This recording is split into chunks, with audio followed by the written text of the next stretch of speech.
Welcome. I am your host, Manpreet, aka MMA Lock of the Night, and your boy on social media at MMALOTN, joined by my boy, Cody Saftic. You guys can follow him at CJ Saftic on Twitter. And we are here propping you up for UFC Vegas 55. Goddamn, Cody, I can't believe it's been 55 events since they've been doing it inside the Apex, which is headlined by Holm versus Vieira, a bantamweight scrap for the women. Very interesting. Will tell us where Vieira ranks in this division now and whether Holm at 40 years old can still go out there and get it done. Cody, this is the last UFC event of a 7-week stretch that we've had of consecutive events. You look into this off. You looking forward to the off week or what? But what's your excitement level going into this card and then obviously the off week next week? Yeah, I'm looking for the off week for sure because obviously it hasn't been a great stretch for myself in particular in terms of the parlays. The props have been pretty good. 2 of the last 3 weeks we went 2 of 3. We're hitting the nice plus money ones. Last week, Michael Johnson decides to go out and score his first TKO victory in like 6 years. We were on that, right? So there's been some benefit to the props for sure, but it's just such a long grind. I look at it like the UFC has 4 different stages of cards, right? They've got their pay-per-views. It's like, oh, okay, it's a big premier fights, right? Then they've got like nice fight night cards, which this isn't, by the way. And then they've got these cards like this, which are almost like advanced contender series, right? They'll throw on a little headliner for you, but for the most part, they're just looking to throw on a couple, lowly seated fighters, maybe looking for a fight. They got contracts, they got to fill out stuff. So is the excitement level there? Like maybe not, but listen, if we can find value, we can hit a couple plays, we can hit some plus money, we can turn this into a profitable card, then as always, you're definitely excited for it. And then in terms of having an off week, again, yes, excited, but there's always something else. There'll be an Eagle FC, which is Friday. There's LFAs, there's PFLs, there's Bellators. Like there is always something to fill that void. But as always, happy to be joined by you. Happy to talk some fights. And I kind of feel decent about this card. So I'd like to hear your opinion and see if we can lock some stuff down. Yeah, I always like when we're able to go into this kind of blind from each other's picks and just, be surprised by, this guy's taking Earl Schmiedich this week or some shit like that, right? Like I have no idea what your reads are on this one. Exactly. I was hoping for that reaction from you as soon as I brought up that guy's name, but we'll obviously talk about that fight very shortly here. Before we do get into the breakdowns, though, I do want to start this new thing with Cloudbet, obviously one of our sponsors for the show. And we've been talking about it over the last couple of weeks. They've been very responsive in terms of the props that we want them to put on their website. So I thought we might as well start to give love to them and show you guys directly in terms of what they bring to the table. So last week, we had a couple of things that we touched upon, and I'll add it to the stream here right now. Hopefully you guys can see the props here. So the one at the top here is the Contender Series debutants in terms of the wins. How many of them will win? Obviously, we had Jake Hadley, Carlos Candelario, and Manuel Torres. Only one of them hit. And it ended up cashing at plus 145 if you took only one of them to hit. And if you guys remember, Manuel Torres' money line was minus 125. So if you guys just chose that one, you would have gotten a better price on it. But again, you're also taking into consideration Hadley, getting upset by Nascimento there. And then obviously Candelario getting controlled by the Japanese sensation that's jumping onto the UFC scene right now. Next up, we have the total takedowns. And this is something that me and Cody talked about on the back end of the show there. They set it at over under 24 and a half takedowns. The under actually ended up hitting there. It was 21 takedowns that was landed. We were expecting to get 3, 4, maybe even 5 takedowns from the Petrosky and Maximov fight. However, that fight didn't even last that long at all. So we didn't get any takedowns there other than the Petrosky finish there. Speaking of Petrosky, quickest finish on the card, Andre Petrosky cashes at plus 2,400 as the quickest finish on the card there. I believe he submits Maximov within like a minute and 13 seconds, if I'm not mistaken. Damn, that hurt for a lot of people, I'm pretty sure. And then will all 3 women's bouts go to the decision? They did. So if you took that, Old Trusty. Yes, yeah, Old Trusty plus 210 for all 3 women's fights go to decision. You would have cashed that if you took the yes. Which fight will receive fight of the night bonus? This one shocked a lot of people. Plus 1,000 on Amanda Hebus and Katlyn Chookagian. There were other fights that were much more deserving, at least in my opinion, but they do end up walking away with those honors. And I believe it's Katlyn Chookagian, who's been in the UFC for 6 years, and this was the first time she ever cashed or actually even got a performance bonus, a fight night bonus. So good for her for getting that, especially with the first fight on her new contract. And then lastly, which main card fighter will record the fastest finish? It was Ryan Spann, plus 1,000 he hit as he chokes out Iwan Kutalaba, I believe 2 minutes into the first round of their fight. So Make sure you guys go out there, check out Cloudbet. Link is in the description below. I believe they're the first ever cryptocurrency sportsbook on the market. So make sure you guys go check them out, show them some love, and also show BetOnline some love as well. If you love degenerate MMA gambling, if you want early lines, early props, or even regional MMA betting, BetOnline is the place to do it. Make sure you guys check it out in the description below. They have a 50% welcome bonus up to $1,000 for you guys. So make sure you guys go check that out. Show them some love. Let them know the propping you up boys sent you over. All right, Cody. We got 11 fights to go over for this weekend. So let's kick it off with the first fight of the night. We got a women's strawweight fight kicking off the card here. Elise Reed, fresh off a big upset victory back at UFC London over Corey McKenna. She's taking on Sam Hughes here. In terms of odds, we're looking at minus 150 for Elise Reed, plus 130 the return on Sam Hughes. This is like me. This is me as a pig in shit. Apparently, like pretty much. I mean, I love low-level women's MMA, especially in terms of betting, and especially when you're giving me plus money on the side that I feel pretty good about. So I do like Sam Hughes on this side of or at least in this side of the fight.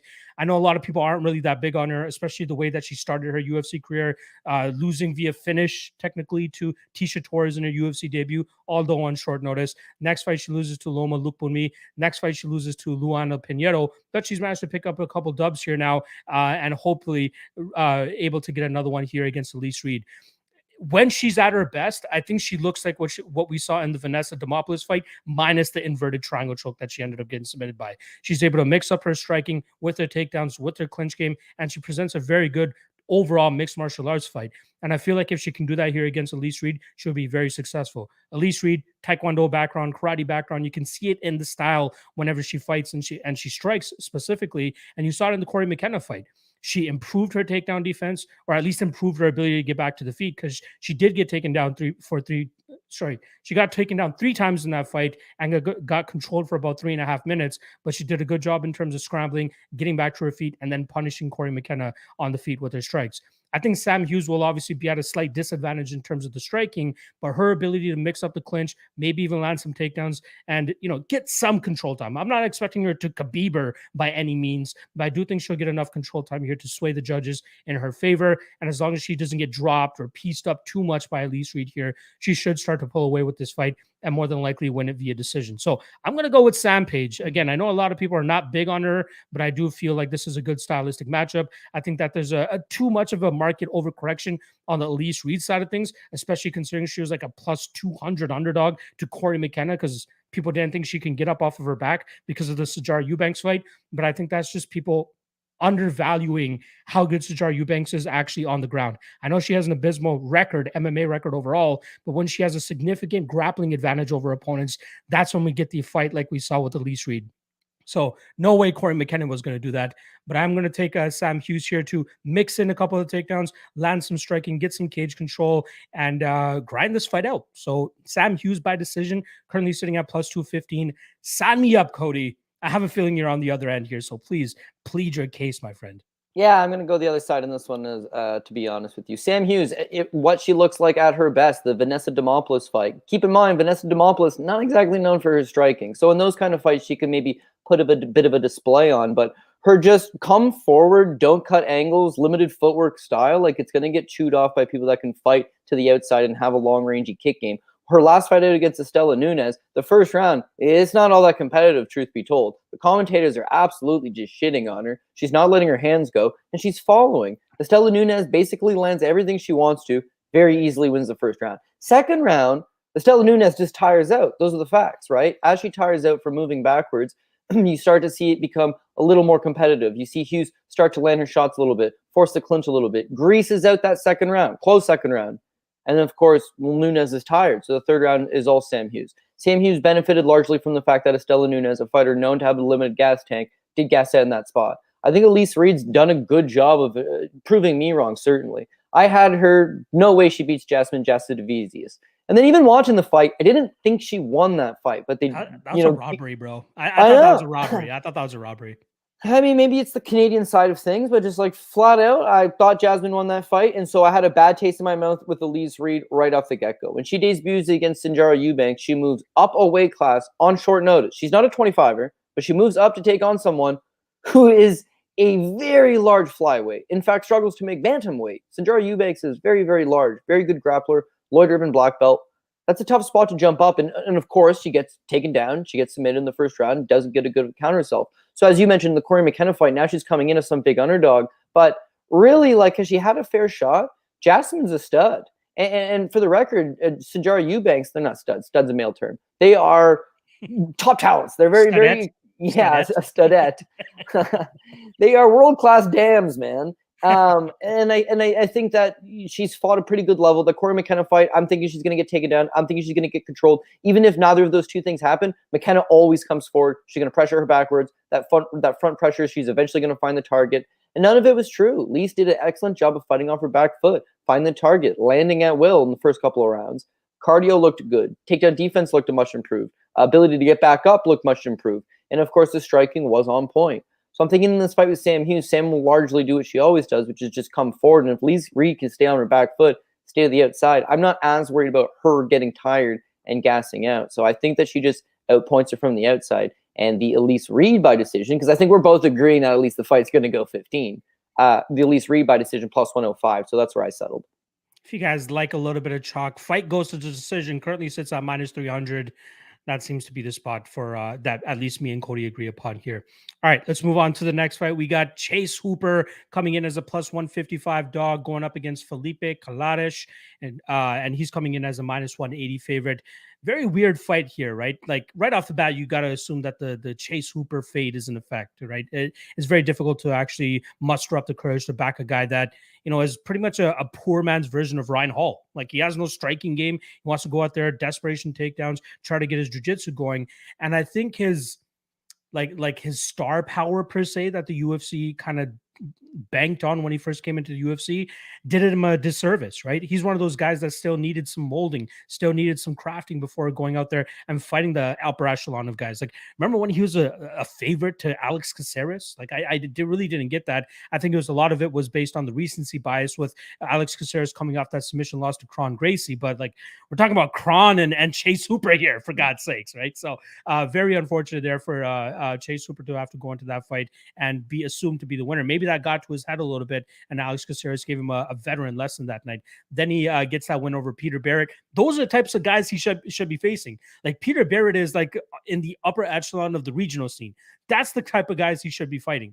Not Steven Peterson, who's a wily veteran who goes out there and still beats him as well. You were going to add, Cody. Peter Barrett put a beating on him for 2 rounds and got caught with a knee bar in the third. It wasn't exactly a good fight for him, truth be told. Exactly, but like Peter Barrett is one of those guys that he can get away with, you know, getting beat on for 12 minutes and then eventually finding a heel hook out of nowhere, because he's not getting a heel hook. I'd be surprised if he gets a heel hook here on Felipe Colares, right? Like that's what I mean. He could get beat on by Felipe for 12 and a half minutes and not get that heel hook. But the thing with me with Colares is he should be good enough on the ground to get away from any of the submissions of Hooper.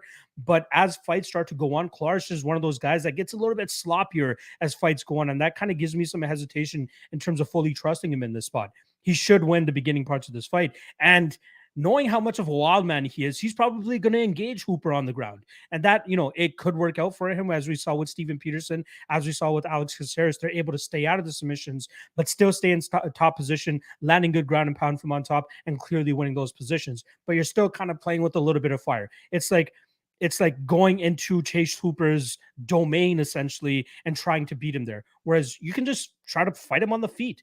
He's very difficult to strike with, right? Because he's one of those guys that just Imanari rolls or goes for desperation takedowns. The improvements I saw between the Alex Caceres fight and the and 2 fights later against Steven Peterson was that he was actually starting to throw punches behind his desperation takedowns now. He wasn't just going out there and trying to snatch that single leg or snatch that desperation double leg. So we are seeing slight improvements from him, but I still don't think he has what it takes to cut it in the UFC. Like, the only reason the UFC is really pushing him is because he was doing numbers on YouTube with this Contender Series fight. Same thing with Sean O'Malley, but with Sean O'Malley, his game is a lot more complete than we're seeing with Chase Hooper. So I am going to lean with the Felipe Colares side.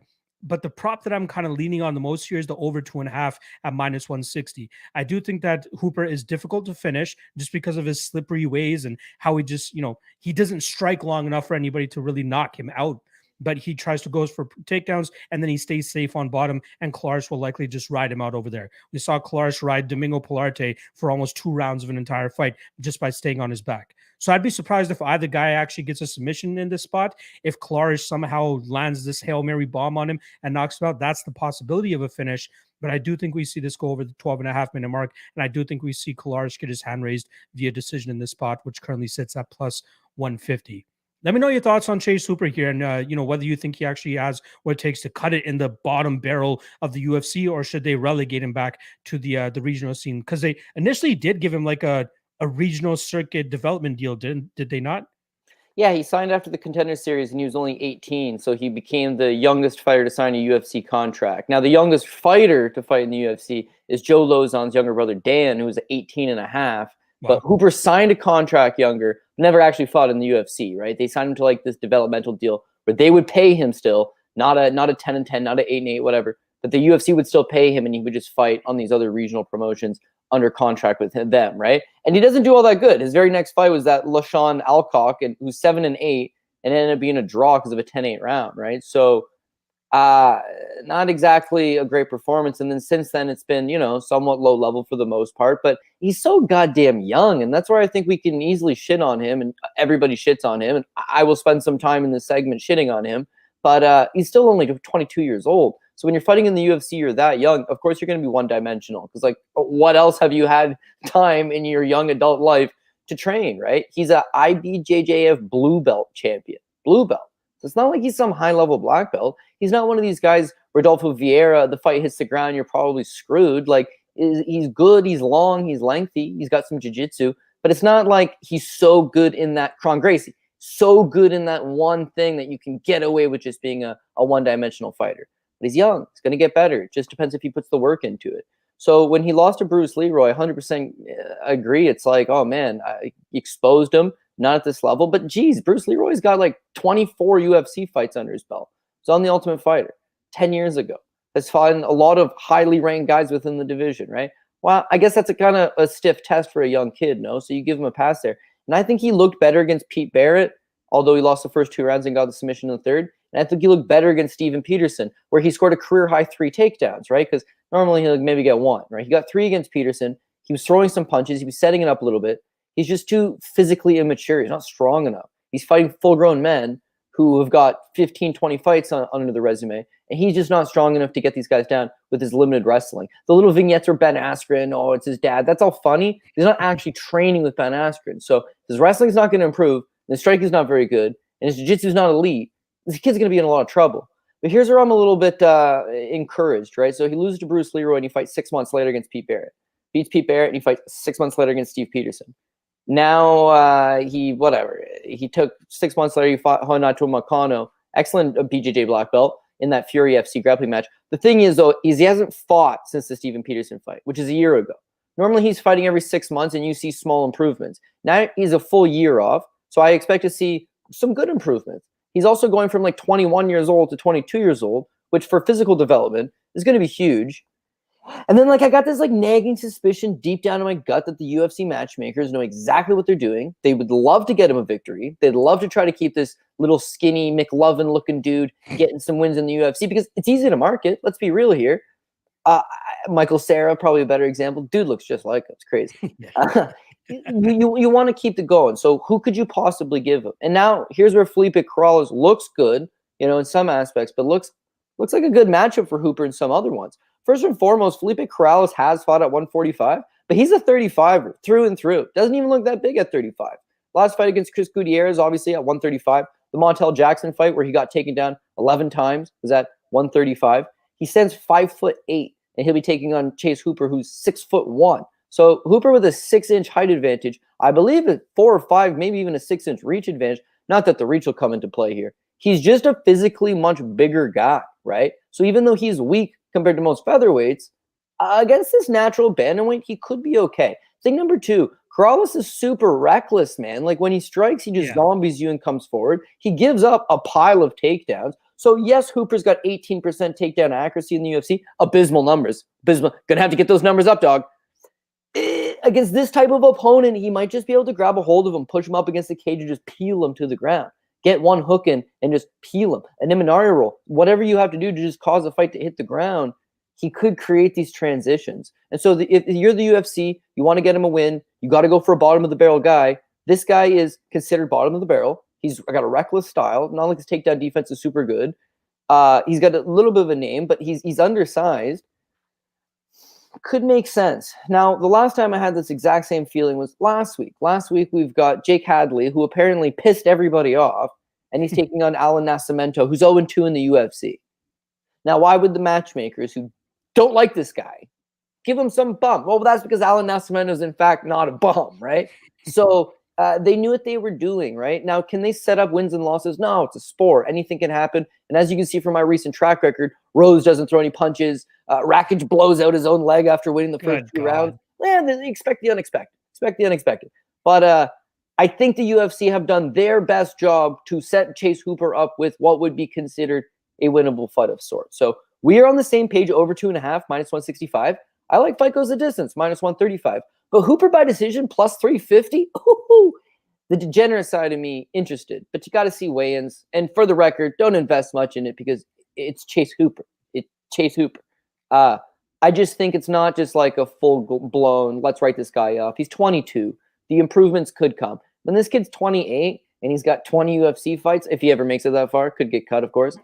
It would be like, oh, yeah, remember when he was 20 and he was fighting in the UFC? Oh, and those days are way behind you. He's got to win over David Tamer's brother Daniel, right? Like 3-time Swedish Muay Thai champion, like big, full-grown man, like strong guy. He just hasn't been putting it together. There is something there. There is something there. I'm hoping with a year-long layoff, come back and show it. And Colares, he could win. Of course he could win, but at least they've given him a proper opponent who's kind of right at the bottom of the barrel with him.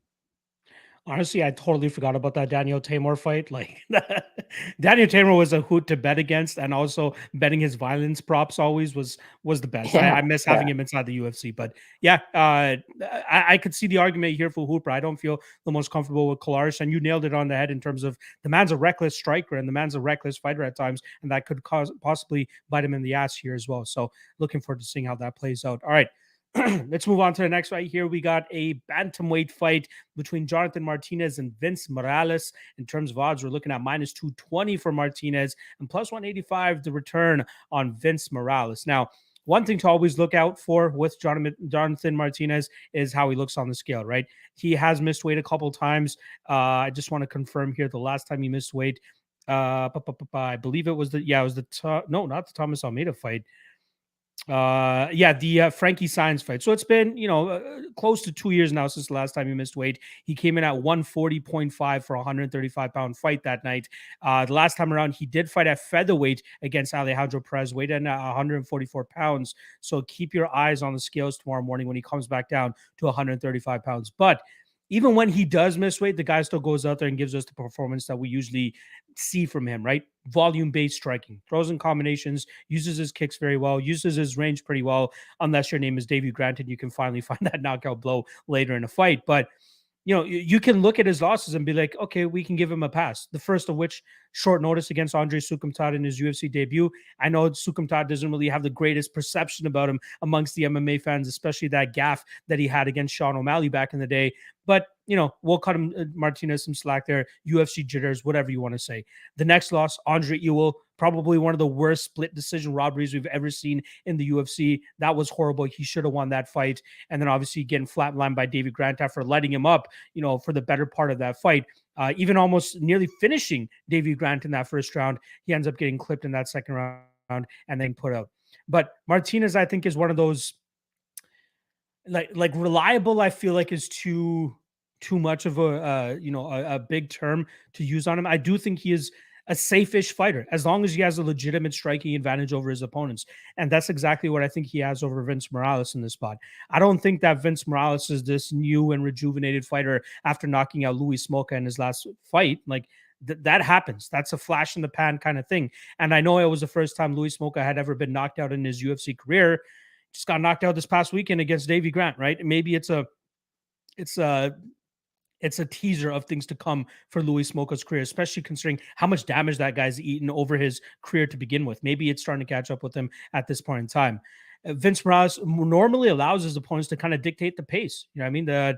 There's been several fights now where you can look back and be like, he just let that fight slip through his fingers. And I feel like Martinez is a guy that he can allow that to happen to as well. Draco Rodriguez, like that's a perfect example of a fight where it didn't look like Vince Morales had any urgency to get anything going in that fight.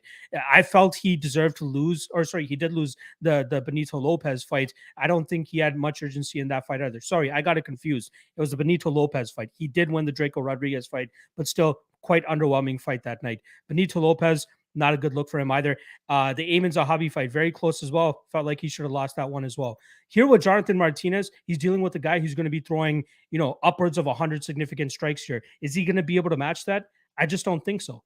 Not to mention, let's add in the fact that Jonathan Martinez shares a stable with one of the last guys to defeat Vince Morales, Chris Gutierrez. And if you guys remember that fight, very big emphasis on the leg kicks, especially the calf kick from Chris Gutierrez. Now, I don't think that Jonathan Martinez is going to go out there and adapt the Chris Gutierrez style and just chase that calf kick, because I'm sure Vince Morales would have a perfect counter for that at this time. But I'm looking forward to the chess match in here in terms of Vince Morales potentially looking to counter a leg kicking game and Jonathan Martinez looking for a counter to that counter game. Yeah, I mean, I think that's where it's pretty much going to play out to be. As long as Morales doesn't catch him with this crazy shot, and as Morales doesn't have this crazy knockout power that he's now tapped into, I think Martinez cruises in this fight, and I think we see him, look like that minus 220 that he's going to be at, maybe even look minus 300, minus 400 once this fight is said and done. I like Martinez by decision. That seems to be the way he normally wins his fights, puts up the output, keeps the pressure on his opponents, maintains the distance, uses his kicks to maintain that distance as well, and just cruise the full 15 minutes here. So give me Martinez by decision plus 115. I think that's a good spot. And I honestly don't mind the chalk on him at all. Vince Morales is not a great fighter in my opinion, and I don't think that knockout power is something that's going to continue. I think it's a flash in the pan, and it's not going to work out for him moving forward. So give me Martinez by decision. What about yourself? Am I jacking off Martinez too much here, or do you think that he has what it takes to beat Morales? Yeah, I think he has what it takes to beat Morales. I don't think you're jacking off Martinez too much as you're doing what I normally do and underselling Morales a little bit. So I largely agree with all your points. I don't think he's the prettiest fighter. I don't think he's exceptionally good in any one department of mixed martial arts. I literally think he's middling at absolute best. But man, got to give the guy a pass eventually. Let's just look at his record. So his UFC debut is against Song Yadong, who ends up going to be top 10 guy in the division. And it's close. It's competitive. I mean, he get outstruck, I think, by like one significant strike in the fight. So tough debut against a very talented guy. You give him a pass there. He beats Amin Zahabi. Well, was a really shit fight. Zahabi didn't throw anything. And Morales' low output, you did an excellent job of nailing that in your breakdown. He doesn't really throw a whole lot. He just happened to throw more than Zahabi, who decided to just stare at him that night. But still a quality victory.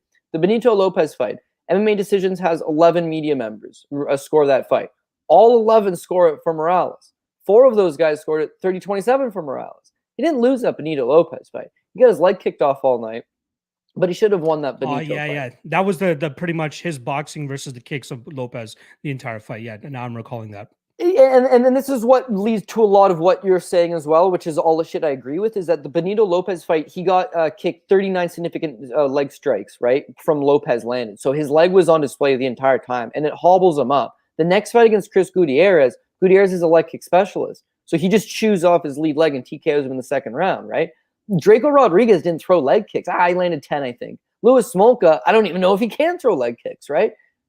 Those guys couldn't exploit him. But what does Jamar do best? Kick from the outside, kick all night, volume and kicks. And in theory, a guy like Morales is low volume and susceptible to kicks. So Jamar's style should just eat him up. What concerns me is, again, when you look at Morales, is he should have won the Lopez fight, and then his losses are to Chris Gutierrez and Song Yadong, 2 like upper division guys. Fair. His losses, or his wins, not even terrible. Amin Zahabi, Louis Smolka, first guy to ever knock out Louis Smolka till Davey Grant decided to repeat the feat. You had the Grant by knockout. I had Grant by decision. Well, there was 2 minutes left? Dude, I was sweating that under 2.5. I'll tell you that. Yeah, dude. But you know what? You're right. When you're right, you're right. So you take him how you can get him. Yeah. I think the main thing, though, is that Vince Morales is going to come forward. He's got an excellent chin. He's going to be there for 15 minutes. He's going to load up on the right hand. He's going to touch and go in some spots. And with Martinez, as much as I really do like him, he's winning the Davey Grant fight, and then he gets knocked out. Shame. All good. I load up on this guy against Alejandro Perez. He's winning pretty much all of the fight until these little moments where he'd get clipped, generally with 10 seconds left. In the first round, he outstrikes him like 21-9, 22-9, more than doubles him up. 10-second clapper. He goes to throw like a knee. He's on one foot.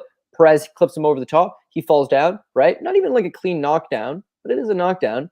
2 of the 3 judges gave that round for Perez on the knockdown, right? Second round, he's eating up Perez, playing the distance game, staying to the outside, this and that. Easy to do, by the way, because Alejandro Perez is 5'6" with a 67-inch reach. So it's a very effective against. So 10-second clapper, Perez rushes him, beats him up again.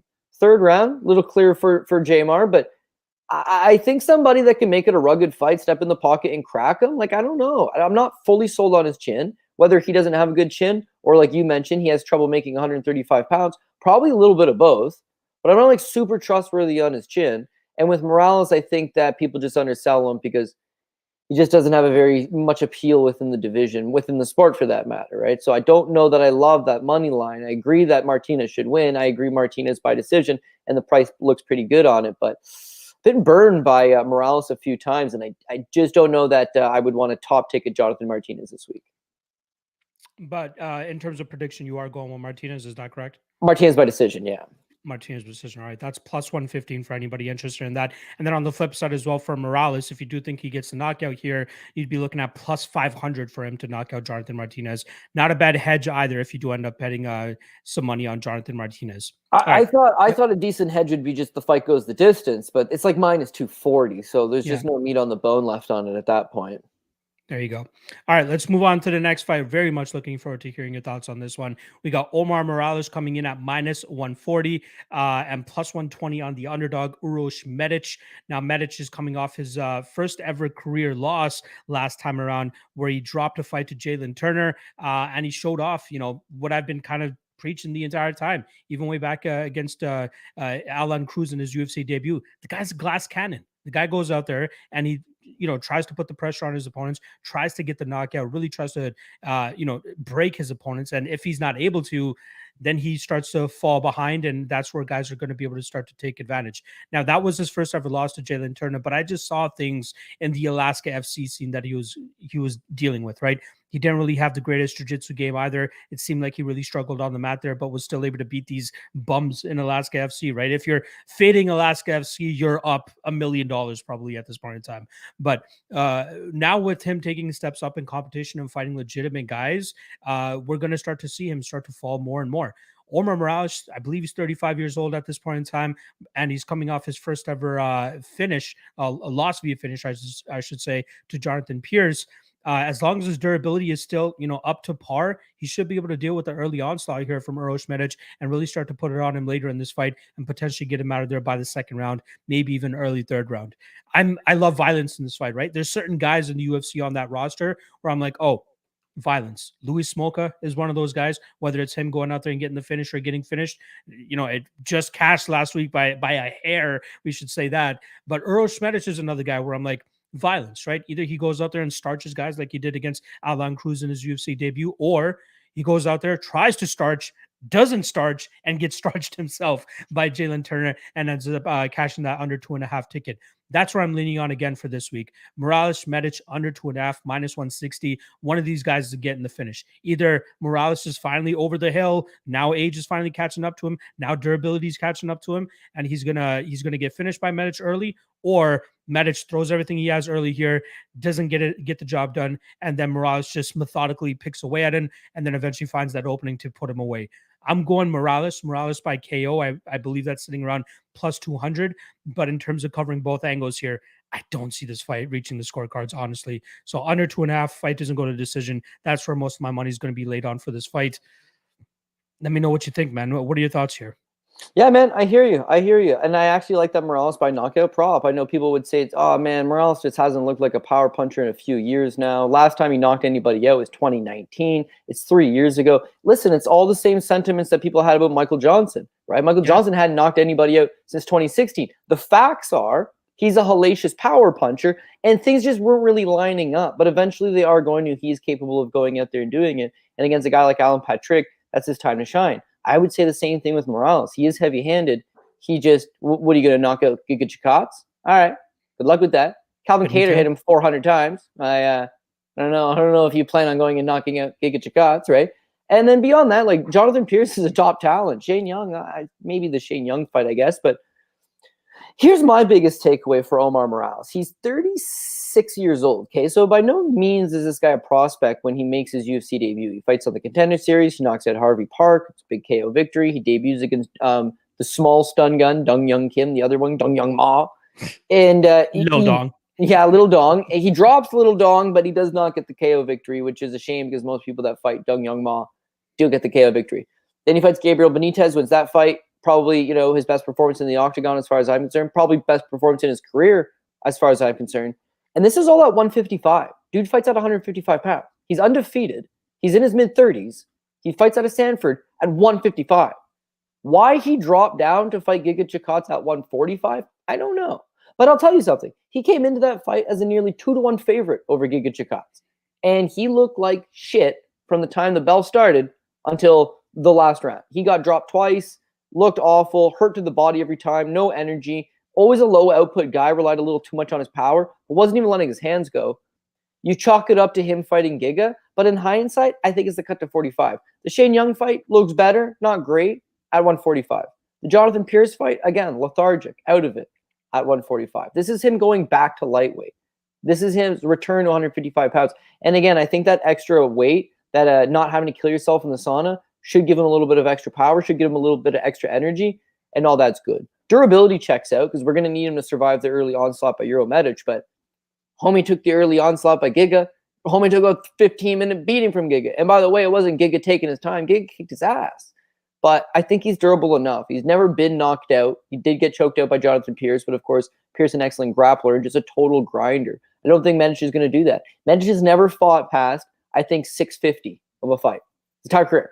He's made it to the second round, but it was like a minute 50 into the second round. That's the longest he's been. He generally goes out there, finishes you early, or I think he's going to start to tire and fatigue. And I love watching amateur MMA in person, right? The best thing to watch live, right? because pro MMA, they tend to take a little more time. They're seasoned. They're veterans. They've learned a thing or two. There's a feeling out process. They're trying to figure out the distance and the timing and the rhythm. Amateur MMA, nope. You just go for the kill right away. So you'll see guys that are 7-0, 8-0, largely with first-round finishes, second-round finishes. They look awesome. They go and they test somebody who's going to stand in front of them and fight back, and that's when they falter. These guys that come out of Alaska and FC, it's the same thing, right? They're fighting guys that are 0-1, 1-2. Even the guys that are 5-0, because Medic has beaten a few guys that had a 5-0 record. They're 5-0 because they were also fighting dudes who just came off a fucking salmon fishing boat, right? You think this guy's trained? In the goddamn Atlantic for the last 3 months.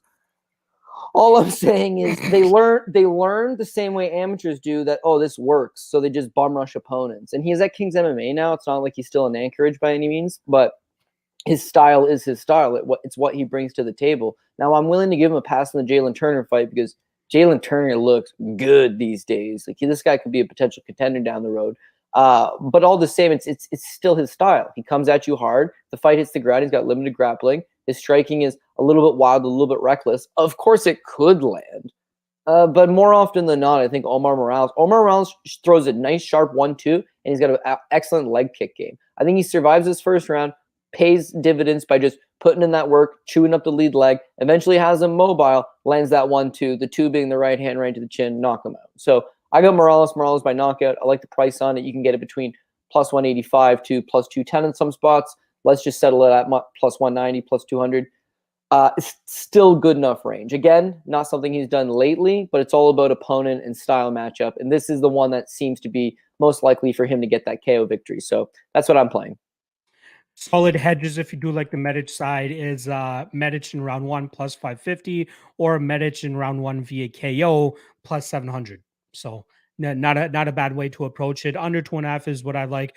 Cody obviously likes Morales, especially Morales by KO as well. Violence is what we're expecting for this fight, and I can't wait for that to go down. All right, let's move on to the next fight. We're looking at Jailton Almeida going up to heavyweight, taking on my guy, Parker Porter, minus 600 on the Brazilian, plus 450 on Parker Porter. From what I'm hearing, there's nobody that wants to fight Jailton Almeida at 205 pounds. And I get it, right? It's the conundrum that Arman Sarukian had for a long time is, he's a beast, but he's an unranked beast. So it's a lose-lose situation for anybody in that, top 15, top 20 area to be like, hey, okay, I'll take this guy. Because if they beat him, they beat an unranked guy. If they lose to an unranked guy, and more than likely they lose their ranking or they lose their spot where they're at.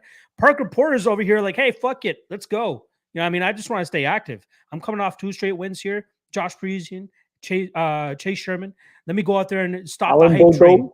3-fight winning streak. I apologize. Alan Baudot. And and he wants to go out there and take the hype of Jailton Almeida. I don't really get it. I was hoping that Parker would stay at heavyweight, maybe even give us the fight of the century we've all been waiting for. Him against Jake Collier. Why not? It would have been the perfect time for them to do it. But he accepts the challenge. I'm assuming he's either going to get a new contract or get rewarded for, getting some brownie points with the UFC for at least keeping Jailton Almeida active. But it's tough to see how he deals with the power of Jailton early here. Now, I'm a guy that slightly faded Jailton in his UFC debut, thinking that Danilo Marquez had what it takes to wrap him up, get him to the ground, and do what Danilo Marquez does, and that's just control guys with how big he is and with his jiu-jitsu skill set. But Jailton was having none of that. He was able to dispatch of Danilo Marquez pretty early and easily in that fight. Here, I find it interesting that his KO line is sitting at where it is. Right now it's sitting at plus 350. So they believe that he's actually going to go out there and try to submit Parker Porter because the submission prop currently sits at minus 145. I'm seeing minus 110 at a couple of spots as well. But I would assume that he's going to go for the knockout, right? Sure. He went out there and dealt with heavy hitters like Josh Parisian, Alan Baudot, and Chase Hooper. Those guys are heavy hitters. They have a plethora of knockout finishes on their record as well. But the difference between those guys and guys like Chris Daukaus, who obviously knocked out Parker Porter in his UFC debut, and Jailton Almeida is the explosiveness and the speed is much different than what he was dealing with those other big, plodding, slow heavyweights with big power. And I think that's where we're going to see Parker Porter struggle here. I think Jailton, just wrecks him here. I really think that he either gets this fight to the ground and pounds him, or finds a big enough shot on the feet to put Parker Porter on his butt and ground and pound him here. I actually really like the Jailton by KO at plus 350. I think that's a bit of a gift of a line here, considering the durability issues I believe Parker truly has against guys that are explosive and fast, like I said, with Chris Daukaus and Jailton Almeida. The other spots that I'd look at under 1.5 minus 150. Almeida in round 1, that's minus 105. So that's even money at this point in time. But even just taking him by KO, I think is the best way to go about it. If you want to put your tinfoil hat on, Parker Porter by decision at plus 1,200. That seems to be the way that he could win this fight. Unless Jailton has an atrocious gas tank and Parker Porter is able to survive early and then just, put it on him later in this fight and get him out of there. But he couldn't get Alan Baudot out of there. That's kind of is too much of a red flag for me to be backing Parker Porter in this spot. So no bet on this from the money line perspective, but I'll likely have some action on that KO line on Almeida, which again, head scratcher for me as to why they think that Almeida will be seeking a submission over a knockout here, especially over a guy who's been knocked out, just 3-4 fights ago by Chris Daukaus. What's your assumption on that fight? And do you think that Parker Porter is actually a live dog in this spot? I actually think he probably is a live dog, considering that the money line is, I would say, a little too wide. They're heavyweights, and there's a lot of red flags here on Almeida. So yeah, Parker Porter, if there's a weight class where that underdog can come through in a sloppy heavyweight type fight, well, then you would think it's heavyweight. Parker Porter, again, some advantages. Let's just look over the stuff with Jailton Almeida that we don't like, because we can all agree we really do like this guy. He's got an excellent physique. He's got some ground skills. He's got big explosive power. He looked great on the Contender Series against a tough Russian. It looks like he's got a very promising future at 205 pounds. Could be a potential world champion at 205 pounds. But him just moving up to heavyweight is the first red flag. Keep in mind his last 2 MMA fights, his last fight against Danilo Marquez, he weighed 203. The one before that against Nasruddinov in the Contender Series, he also weighed 203. So he's coming in well under the 205-pound limit. I don't know how big of a heavyweight he would be, but Parker Porter cuts down to 265. Parker Porter tips the scales at 260-plus pounds. So this is not just, a light heavyweight versus a heavyweight. This is like a big heavyweight versus a guy at light heavyweight, totally jacked, ripped up, big dude, physical dude, get it. Do you know what I'm saying? Like, there's probably an easy 60-pound difference there, 50, 60 pounds. So to me, that's a little bit tad bit concerning. Here's the other thing that's concerning with Jailton Almeida, right? So all of his wins, first round, early in the second round, first round, early in the second round, first round, and a loss to Bruno Assis. That loss to Bruno Assis is the fight goes the distance, right? Because after a few rounds, that explosiveness, it kind of wears off. So how can you bank on a guy at 6-1 that he's just going to smash Parker Porter so fast that the gas tank won't be an issue? If this thing goes a round or two, gas tank very well could be an issue. And when Parker Porter, for a big guy, he throws heat, man. Like the Chase Sherman fight and the Josh Parisian fight, he lands over 100 significant strikes in both of them, which is impressive for a heavyweight. So if the fight goes longer down the stretch, Parker Porter could make it greasy, right? The size difference could make it greasy. Here's another thing that's super interesting to me. After he wins his last MMA fight, he enters the grappling tournament in Brazil, Submission Circus 5. He beats Sarcasio dos Santos in the first by escape time. He loses to Hane Pessoa, but first round rear naked choke, 2:30 into the round. Very fast in a grappling match, by the way. Hane Pessoa is an MMA fighter, by the way. He fights at 185 pounds. He's a small little guy, right? And in fact, his last MMA loss against Bruno Assis, who has a loss to Aaron Jeffrey, at 185 pounds. These guys are middleweights. He's losing to those guys in their middleweights. Now he's going up to heavyweight to take on a dude that's 260 fucking pounds. A guy that can throw over 100 significant strikes. Like, it's greasy, man. This becomes greasy. And I'm getting burned a bunch because normally what I do is just put Almeida on my top ticket because he's 6-1 and he's fucking built like a G.I. Joe action figure. You could literally go to the store, buy a block of cheese, grate it on the guy's abs. Like, he's ripped. He's shredded. How come you wouldn't want this guy in your top ticket? But it's like, I don't know. I got a feeling that if this thing gets out of the first round, we're in trouble. Now, I love what you're saying. Won't get out of the first round. Okay, I like that. Okay, let's get Almeida that quick victory, and we won't have to worry about it. But I'm almost thinking if this thing goes, and that first round ends, and they go to sit on a stool to get ready for a second, I think I'm pulling the chute and live betting Parker Porter. Like, there's too many unknowns. And if we are questioning his cardio, because he's only fought first or second rounds, is it not way more tiring throwing around a guy that's 260 pounds compared to a guy that's 205 pounds, right? He might exert himself throwing Parker Porter around, getting takedowns, smashing him up. If he tires himself out taking on the big boy, could be trouble. OSP did the same shit, right? Supposed to fight at 205, opponent pulls out. They're like, well, you want to fight Ben Rothwell? He's like, sure. Ben's not your typical heavyweight. He's 265 pounds. And what happens is, like, literally in the first round, OSP's trying to move him around in the clinch, gassed out. So with Almeida, I think this guy's got such a bright future, and I want me some Almeida. It's just, again, I don't want to put a ton of faith and a ton of stock on him because I think that the underdog would be there. So how do I improve this 6-1?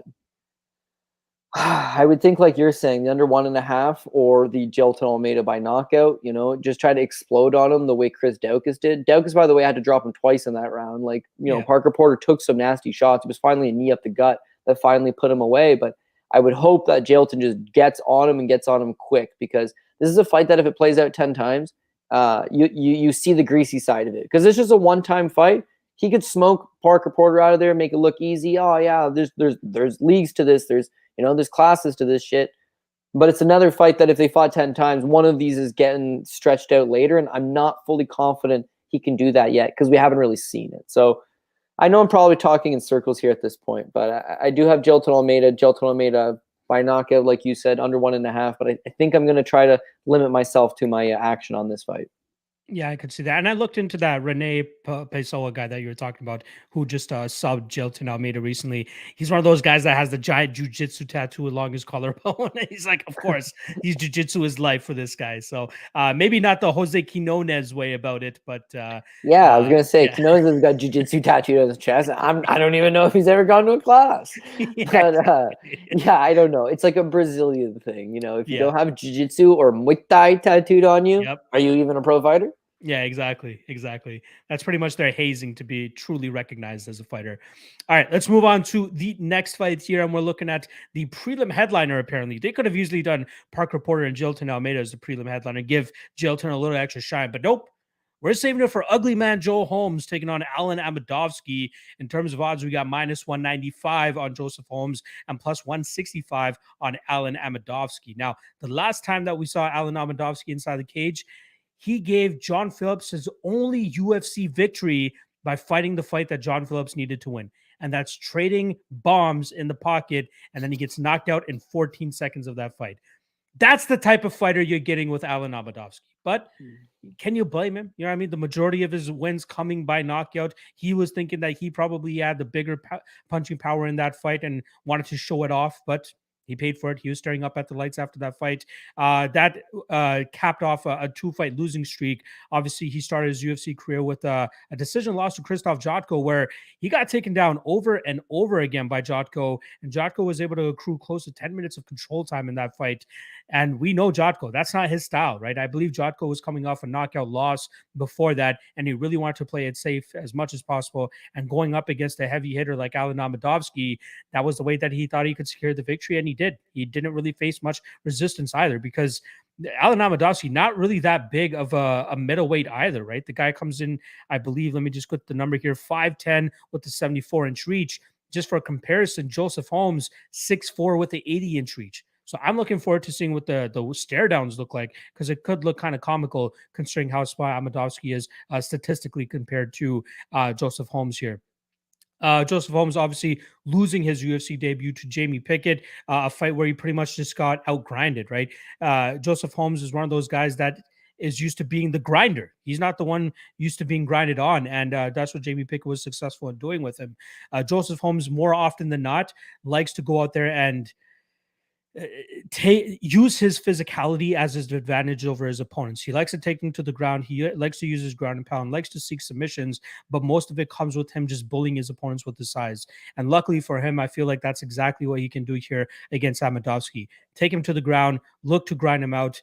But I do think that it's going to take him a little bit longer than, getting him out of there in the first round like he's used to doing against his opponents. I think this goes into the second, maybe even leaks into the third, which is why in terms of props, the one that sticks out to me the most is the over 1.5 at minus 140. I've seen a lot of people on the fight doesn't go to decision. I've seen people on the under 1.5 fight doesn't start round 3. But I do think that this is one of those fights where Holmes is going to want to show off that he's made improvements. One thing that he's really harping on himself for after that last fight is that he never wants to be the victim of a cardio dump again. And he wants to go out there and show off that he's made improvements in his cardio. This is the perfect person for him to do it against. He's going to have a sizable strength advantage over this guy, and he'll likely have the grappling advantage. So if he's able to get this fight to the ground, from there he should be able to control top position, maybe get some dominant positions, do enough work to not get stood up, but not enough work to actually get a finish. That's kind of what I'm expecting from Joseph Holmes here. Obviously, the knockout on the Amedovski side could be live, but at plus 275, plus 300, that's just not a big enough price tag for me to be like, let me take a little bit of a sprinkle on that. So I'm going to go Joseph Holmes here. I do think he gets it done inside the distance, but I do think it happens a little bit later in this fight. So I'd be looking at round props of Holmes in round 2 at plus 500, Holmes in round 3 at plus 800. But I do like the over 1.5. It might get a little bit sweaty, but I do think if he comes in with the game plan I expect him to have, it will be a grinding type of game plan that will likely take us over the 7.5 minute mark. So give me Joseph Holmes later in this fight via a TKO or a submission. How do you see this one going down? Yeah, largely a lot of the same. Alan Amedovski, you can theorize the same thing we talked about with Chase Hooper. It's like, hey, some time off, maybe he got better. But Hooper is 22, you can really see him getting better. Some of these other guys, time away, you can really see them getting better. Certain guys, you don't see it. Alan Amedovski, 33 years old. I think he's outside of the prime of his career. He looked not even great, but when he was in Bellator, at least he'd come forward, slug it out with you, throw some heavy hands, get some knockouts. He's looked extremely ineffective in the UFC. Jotko likes to shoot takedowns, just generally doesn't actually get the takedowns. Except for when he was fighting Alan Amedovski, Polish Jordan Burroughs in the house in there, dude. And once he took him down, there was no getting back up. It was actually really bad performance. And then, as you mentioned, I'm fighting the most one-dimensional fighter in the history of the game. Well, what does he do well? They call him the white Mike Tyson, whatever. Don't stand in front of him. Okay, yeah, cool. Stand right in front of him. What could you possibly be thinking? But that's Alan Amedovski. So 3 years off, is his ring IQ better or his skills sharper? I'm going to have to say pretty much no to most of those. But of course, it is a wild card because you don't know for sure. Now, with Joseph Holmes, crazy enough, he makes his pro MMA debut in 2019, but his schedule has been crazy. He fought Jordan Newman. That's his debut. Jordan Newman, a collegiate wrestling standout, stud, undefeated Bellator prospect. Anyways, tough debut, kid. But then he fought twice that year, twice more in 2020. He fought 4 times in 2021, 5 times in 2021, including a Muay Thai fight. Like, Jesus. And I think that's where the burnout came from. So right before he gets on the Contender Series, he fights Dwayne Diggs, right? Looks good at LFA 114, gets a rear naked choke finish in the second. 7 weeks later, so less than 2 months later, he's on the Contender Series against Shante Barnes. He looks flat in the first round. Doesn't look good. Looks a little lethargic. Second round, Barnes tires. Holmes takes over, gets the submission. He's a big favorite in that spot. Doesn't get a contract. That's just 7 weeks later. He signs up for another fight 6 weeks later against Jonathan Patty. Knocks out Patty in the first round, and then makes his debut on short notice for Jamie Pickett. Pickett was supposed to fight KO Barlthau that night. KO's out. You got Joseph Holmes takes a fight on short notice. He's literally had 3 fights in the last 3 months at this point. Now, that's tough. And for the record, he wins the first round against Jamie Pickett, and then he tires. Then he has that adrenaline dump. Bright lights, UFC debut, 4th fight in 4 months. Like, I think a lot of things would get to you. So I'm encouraged by the fact that he still lasted. He still went to 15 minutes. He showed some decent skills in the first round. I think he is maturing. He's not very deep in the way of experience quite yet, but going a hard 15 minutes against Pickett would be a good learning experience. I believe he's with James Krause now. So again, they're going to have this guy well-trained, in good shape, with a good game plan. You can see him putting it together. You touched on the fact that he's got a 6-inch reach advantage, a 6-inch height advantage. That stuff would probably mean more if it wasn't in the apex. But all the same, I think he'll be able to play to the outside. And he's decent enough in the clinch. Like, he'll throw knees. He's got the knee up the middle. I think he might just be able to catch Almeidovski with something. So, curiously enough, the line for Holmes inside the distance is even money, right? But the prop on, I think, submission is like plus 230, and the knockout's plus 300. I'm leaning towards the knockout. I actually don't mind Almeidovski to catch something and go down, and hopefully Joseph Holmes get that TKO victory. He shows 2 wins by TKO in his entire professional career. And then, funny enough, they're the 2 best guys he ever fought. Jonathan Patty, who he knocked out in the first round, and this Ryan Leninger, who's won his last 4 fights since that fight, is another Team Krause guy, 8-2 as a pro, probably going to be in the UFC in the somewhat near future. And of course, he knocked him out with a knee up the middle in the first round. So he's only has the 2 knockout wins on his pro career, but they're the 2 best guys he fought. He knocked them out. And the other guys, he wears them down and gets the submission. Against Almeidovski, I think he knocks him out. If he does it, he wears him down, and instead of snatching up the submission, just TKOs him and puts him away. So Holmes inside the distance seems sensible. But I think I'm going to go sensible. But I'm going to go with Holmes by knockout plus 300 to try to get that little extra bit of juice.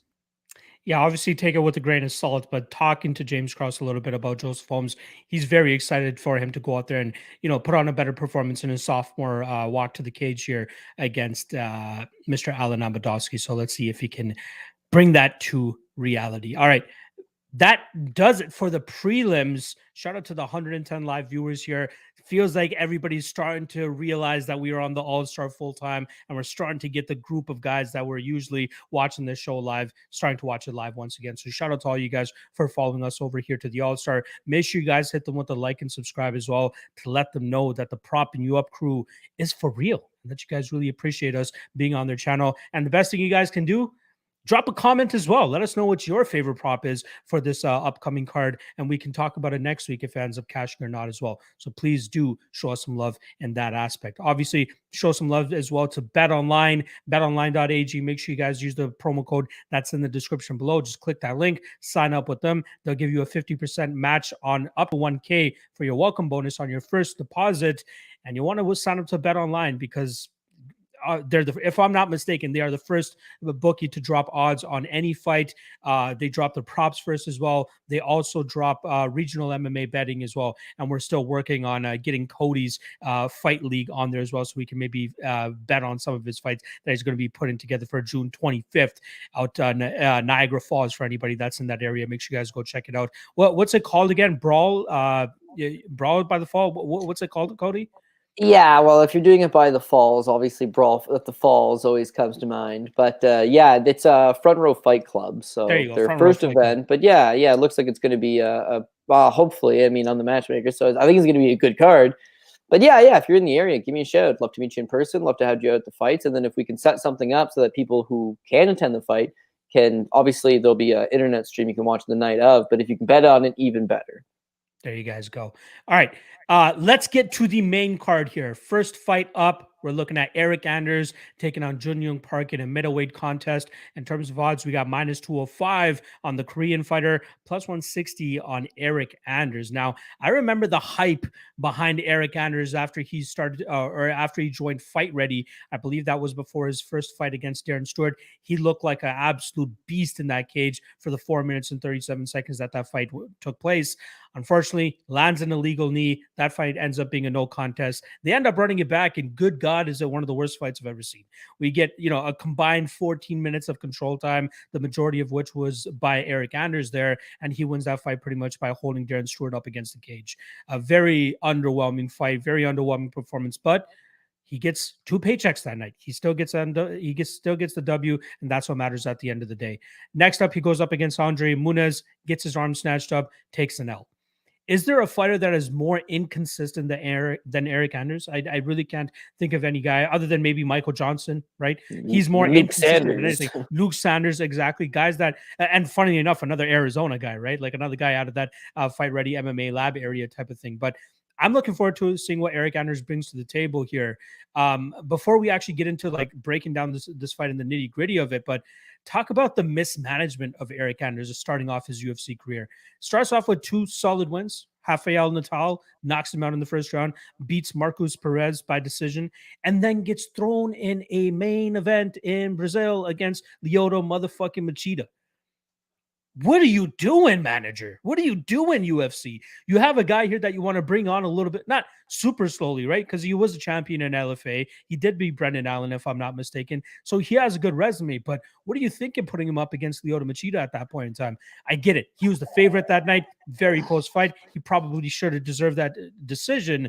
And it was what, the 2018 version of Lyoto Machida? Yeah, 2018 version of him still. But that's way too quick of a push, especially in hostile territory down in Brazil against a legend like Lyoto Machida. Not a good look, in my opinion. Since that fight, I believe he's close to losing the Tim Williams fight until he head kicked him with like 20 seconds left in that third round. But since the Lyoto Machida fight, he's picked up a grand total of 4 UFC victories as well as 5 UFC losses. So he's 4-5 in his last 9 fights. Not a good look.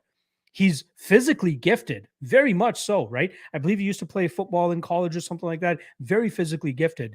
But in terms of his actual skill set, a lot of it depends on his physical abilities. It's him controlling his opponents, using his speed and his explosiveness and sometimes his strength to control his opponents or try to knock them out, get them to the ground. But like the finesse around his striking technique, it really isn't there. He seems a little stiff at times with his striking techniques as well. And I think that's just more so based on his physical stature. I don't think he'll ever be a fluid striker by any means, but he's making it work for him and still, managing to scrape his way inside the UFC and stick around there with a 4-5 record over his last 9 fights. This fight against Jun Young Park, close fight. I don't think that the odds are correct here. It's all minus 210, 205, whatever it is for Jun Young Park. Way too wide, in my opinion. I do think that Park is the better fighter, and I do think he deserves to be the favorite. He does a really good job in terms of his striking, meshing it with his grappling, meshing it with his jiu-jitsu, his clinch game, all that stuff. He does a very good job in terms of doing that and putting on a pace on his opponents, just as we saw in the Tafon and Chukwi fight. So I do like Park here, but I'm not sold that he should be this big of a favorite. The spots that I don't mind here, fight goes to decision, minus 180. I mean, I do think that both guys will likely be trying to grapple each other here. That will slow down the clock. That will slow down the pace of the fight. And I don't think it's really going to produce a finish. Park likes to be in entertaining fights, but given the strength, the disadvantage he'll likely be here against Eric Anders, I think he's going to look to wear on Anders first and then try to pick it up the later that this fight goes. So the spot that I'm leaning on would be a Park by decision at plus 100. Still, I wish it was closer to like plus 150, plus 200, but that would be my favorite prop outside of the fight goes to decision at minus 180. Yeah, give me Park decision. What are you thinking here? Yeah, I got the same thing. Anders is just the biggest letdown. I mean, he's so talented in terms of athleticism, and it seems like he's got some power, even though he never knocks anybody not named Vinicius Moreira out. He never really puts it together. Like, this is a very big disappointment. And when he went to fight ready, I was one of those guys that was like, this is what he needed. And he looked awesome against Darren Stewart. Awesome. And then just run it back because, hey, why not? Legal. It was a no contest due to an illegal knee, but hey, he was killing him. Let's just run this thing back. And he just stared at him the whole time. And then it was like, yeah. By the way, we got the win there. Everyone cashed the ticket. But I think a lot of people, myself included, never want to do it with Eric Anders again. This is a whole career of him doing this. By the way, you talk about the Lyoto Machida fight. Why does manager put him in that spot? So he's undefeated. He won a national title at the University of Alabama as a football player. One of the team captains. Has like 5 teammates go to the NFL. He looks good. He's athletic. He's the LFA champ. He's undefeated. 2-0 in the UFC. Goes to Brazil. Minus 225 favorite against the legend in Brazil. And for the record, Fansided, OC Weekly, all 3 guys from Sherdog, Combat Press, MMA Uno, MMA Today, WrestlingObserver.com, MMA Sucka, Fansided, Combat Press, The Ring, Bloody Elbow, Wrestling Observer, and MMABrazil.com all scored the fight for him. Paul Shaughnessy, who had money on Lyoto Machida, scored the fight for Anders. I, who had money on Anders, scored the fight for Lyoto Machida. And it was the real big eye-opener. Yeah, no, because I everyone else is like, oh, you got robbed. I didn't get robbed. Eric Anders robbed himself. This is how the rounds unfold per the striking stats. In the first round, he landed 2 significant strikes. Eric Anders did.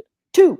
He was outstruck 15-2 in the first. He was outstruck 14-6 in the second, outstruck 10-9 in the third, 10-6 in the fourth, and 13-9 in the fifth. He got outstruck in all 5 rounds. He never did nothing. He never landed more than 10 significant strikes in any one of the 5 rounds. So how did he win the fight? How do you figure he won the fight? Which he did it. And then that became the rest of his career, dude. After that fight, he got outstruck by Tim Williams before he got saved by the kick. You mentioned that. You're 100% right. He's probably down 2, knocks him out in the third. He got outstruck 100-32 against Santos. He got outstruck 92-65 against Elias. You were in the building. I was in the building. Everyone's cheering for Elias because he's Canadian and he's good looking. And when he got dropped, everyone was like, fuck yeah, Anders, put him away. And what did Anders do? Yeah, I'm just going to see how this one feels out. Like, what are you doing, dude? Pounce on him. You got a knockdown in a round that you're otherwise losing, in a fight you're otherwise losing, in enemy territory. No sense of urgency. Outstruck clean. Outstruck 79-16 against Khalil Roundtree. 72-64 against Gerald Mearshart. Who's Mearshart ever outstruck, by the way? Outstruck by Krzysztof Jotko. Outstruck by quite literally everybody. Now, the 2 Darren Stewart fights, he got the better of the striking on Stewart, but it was largely him pinning up his opponent up against the cage. There's no volume from him there. You're not seeing the power. You're not seeing the improvements. You're not seeing the ring IQ. Total letdown.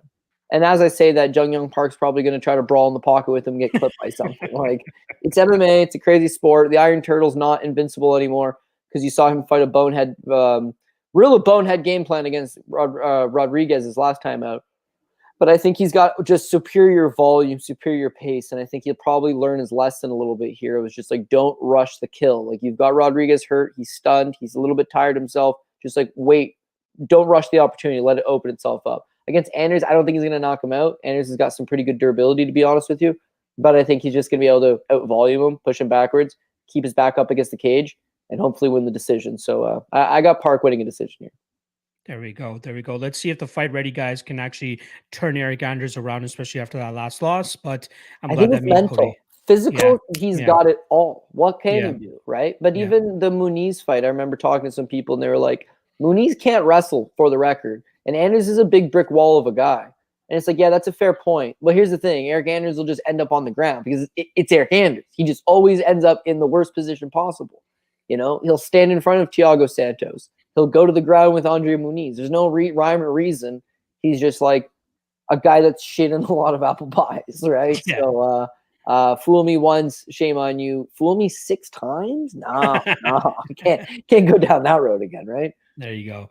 All right, let's move on to the next fight here. We're talking about a women's strawweight fight between Poliana Viana and Tabitha Ricci. Minus 135 on Tabitha Ricci, plus 115 on Poliana Viana. Very interesting fight here, right? We got two black belts. Poliana Viana on a 2-fight winning streak. Both of those coming via first round submission. The first of which over Emily Shitmeyer, as my guy Cody Saftic likes to say, and the second coming over Mallory Martin. Martin willingly taking Poliana Viana to the ground, or at least it seemed like she was looking for a takedown, and Viana just pulled guard and she goes, okay, you're in my domain now. And she ends up getting the submission there. Now she's going up against Tabitha Ricci, who's coming off a victory of her own over Maria Oliveira. That was a fight she was able to win by decision, grounding the fight when she needed to, getting some good top time and getting some good ground and pound off to get that decision victory.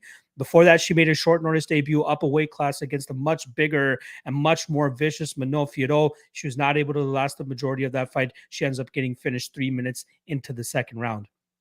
Now, this fight, I feel like it's a great stylistic matchup for her, but I'm kind of scratching my head at the amount of people that seem confident on the Poliana Viana side. A lot of guys that I respect that are quite heavy on the Poliana Viana side.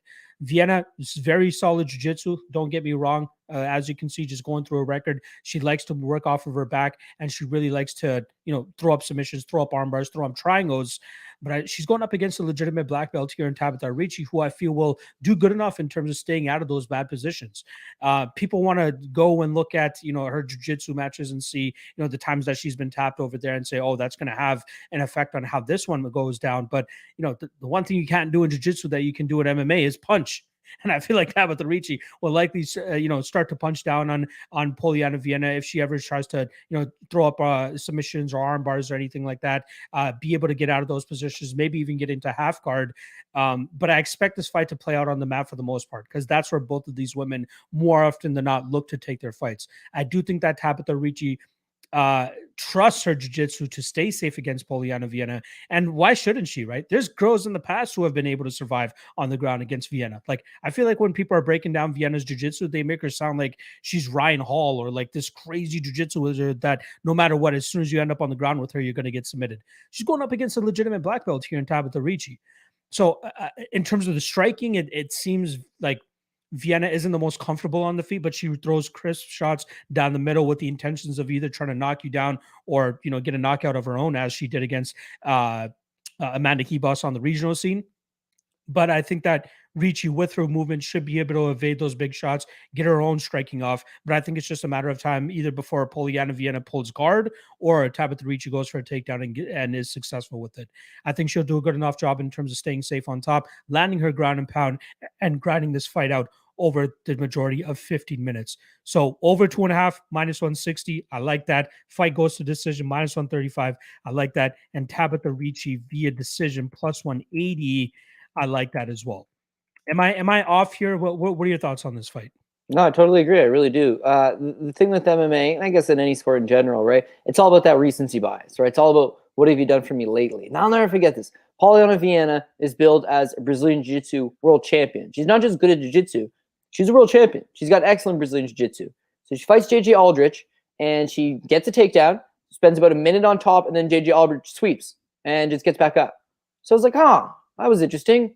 How did JJ Aldrich just get up that easily, right? Then JJ Aldrich proceeds to spend 6 minutes on top of Viana. Viana had nothing off of her back. No jiu-jitsu, no submission attempts, nothing. She got handedly out-grappled by JJ Aldrich. The very next fight is against Hannah Cyphers. She cannot get Hannah Cyphers to the ground. She gets muscled around and beat up by Hannah Cyphers, knocked down, I believe, and loses a close enough split decision. Really bad look. Very bad look indeed. The very next fight, she takes on Veronica Macedo. Veronica Macedo is a karate fighter who is undersized for the division and has not submitted anybody, and she got submitted in 1 minute and 3 seconds, armbar from guard. So I'm a part of the internet community. The internet is just shitting on her. Fake black belt. Give up your black belt. You're not a real black belt. This girl's never done jiu-jitsu. What a fraud. Fraud. Lost 3 fights in a row. Just got submitted by Macedo. Got out grappled by JJ Aldrich. Fraud. Gets Emily Shitmeyer and armbars her from guard. Okay. All right. Well, I guess that's not really unexpected. Armbars in women's MMA typically happen. Low-level move. Typically it does happen. But to submit Emily Whitmire, that's not very impressive. And then she submits Mallory Martin, which I'm going to go ahead and classify in the category of not very impressive. And then it's like, her PJJ is legit. Like, have people forgotten? Have we gotten from she can't grapple to she's an excellent world-class grappler because of a couple wins over Emily Whitmire and Mallory Martin? Is that where we're at? Because I don't know for sure. Like, I think she likes playing off of her back, but that's not a good place to be, especially in this day and age in the UFC. You don't want to be on your back for a prolonged period of time. Tabitha Ricci went out there, scored 5 takedowns her last fight, looked way more comfortable. I'm not even going to talk about the Mano Fiorot fight because she took the fight on short notice, up a weight class, against an absolute killer. So I'll give you a pass there. Down in her natural weight class, 115, she looked a lot stronger physically, got the takedowns, striking looked improved. Everything looked improved other than her gas tank didn't look all that good. She definitely fatigued after the first round, won the first 2, tired in the third. Not the greatest look, but I think this is a young fighter, not a ton of pro MMA experience. She's going to get more comfortable. She's going to get better. Now, again, she's a competition black belt. She knows definitely how to defend submissions, and she's got the better wrestling game. So if she goes and takes down Viana, sets up shop on top, and just defends the armbar and the triangle attempts coming her way, which I think she should be able to, she's just going to accrue a lot of top control time. As far as the stand-up goes, maybe it's even both sides, but I can't say it's a real advantage for Viana. In fact, I give it a slight lean towards Ricci, but it's the wrestling and the takedowns should play towards Ricci.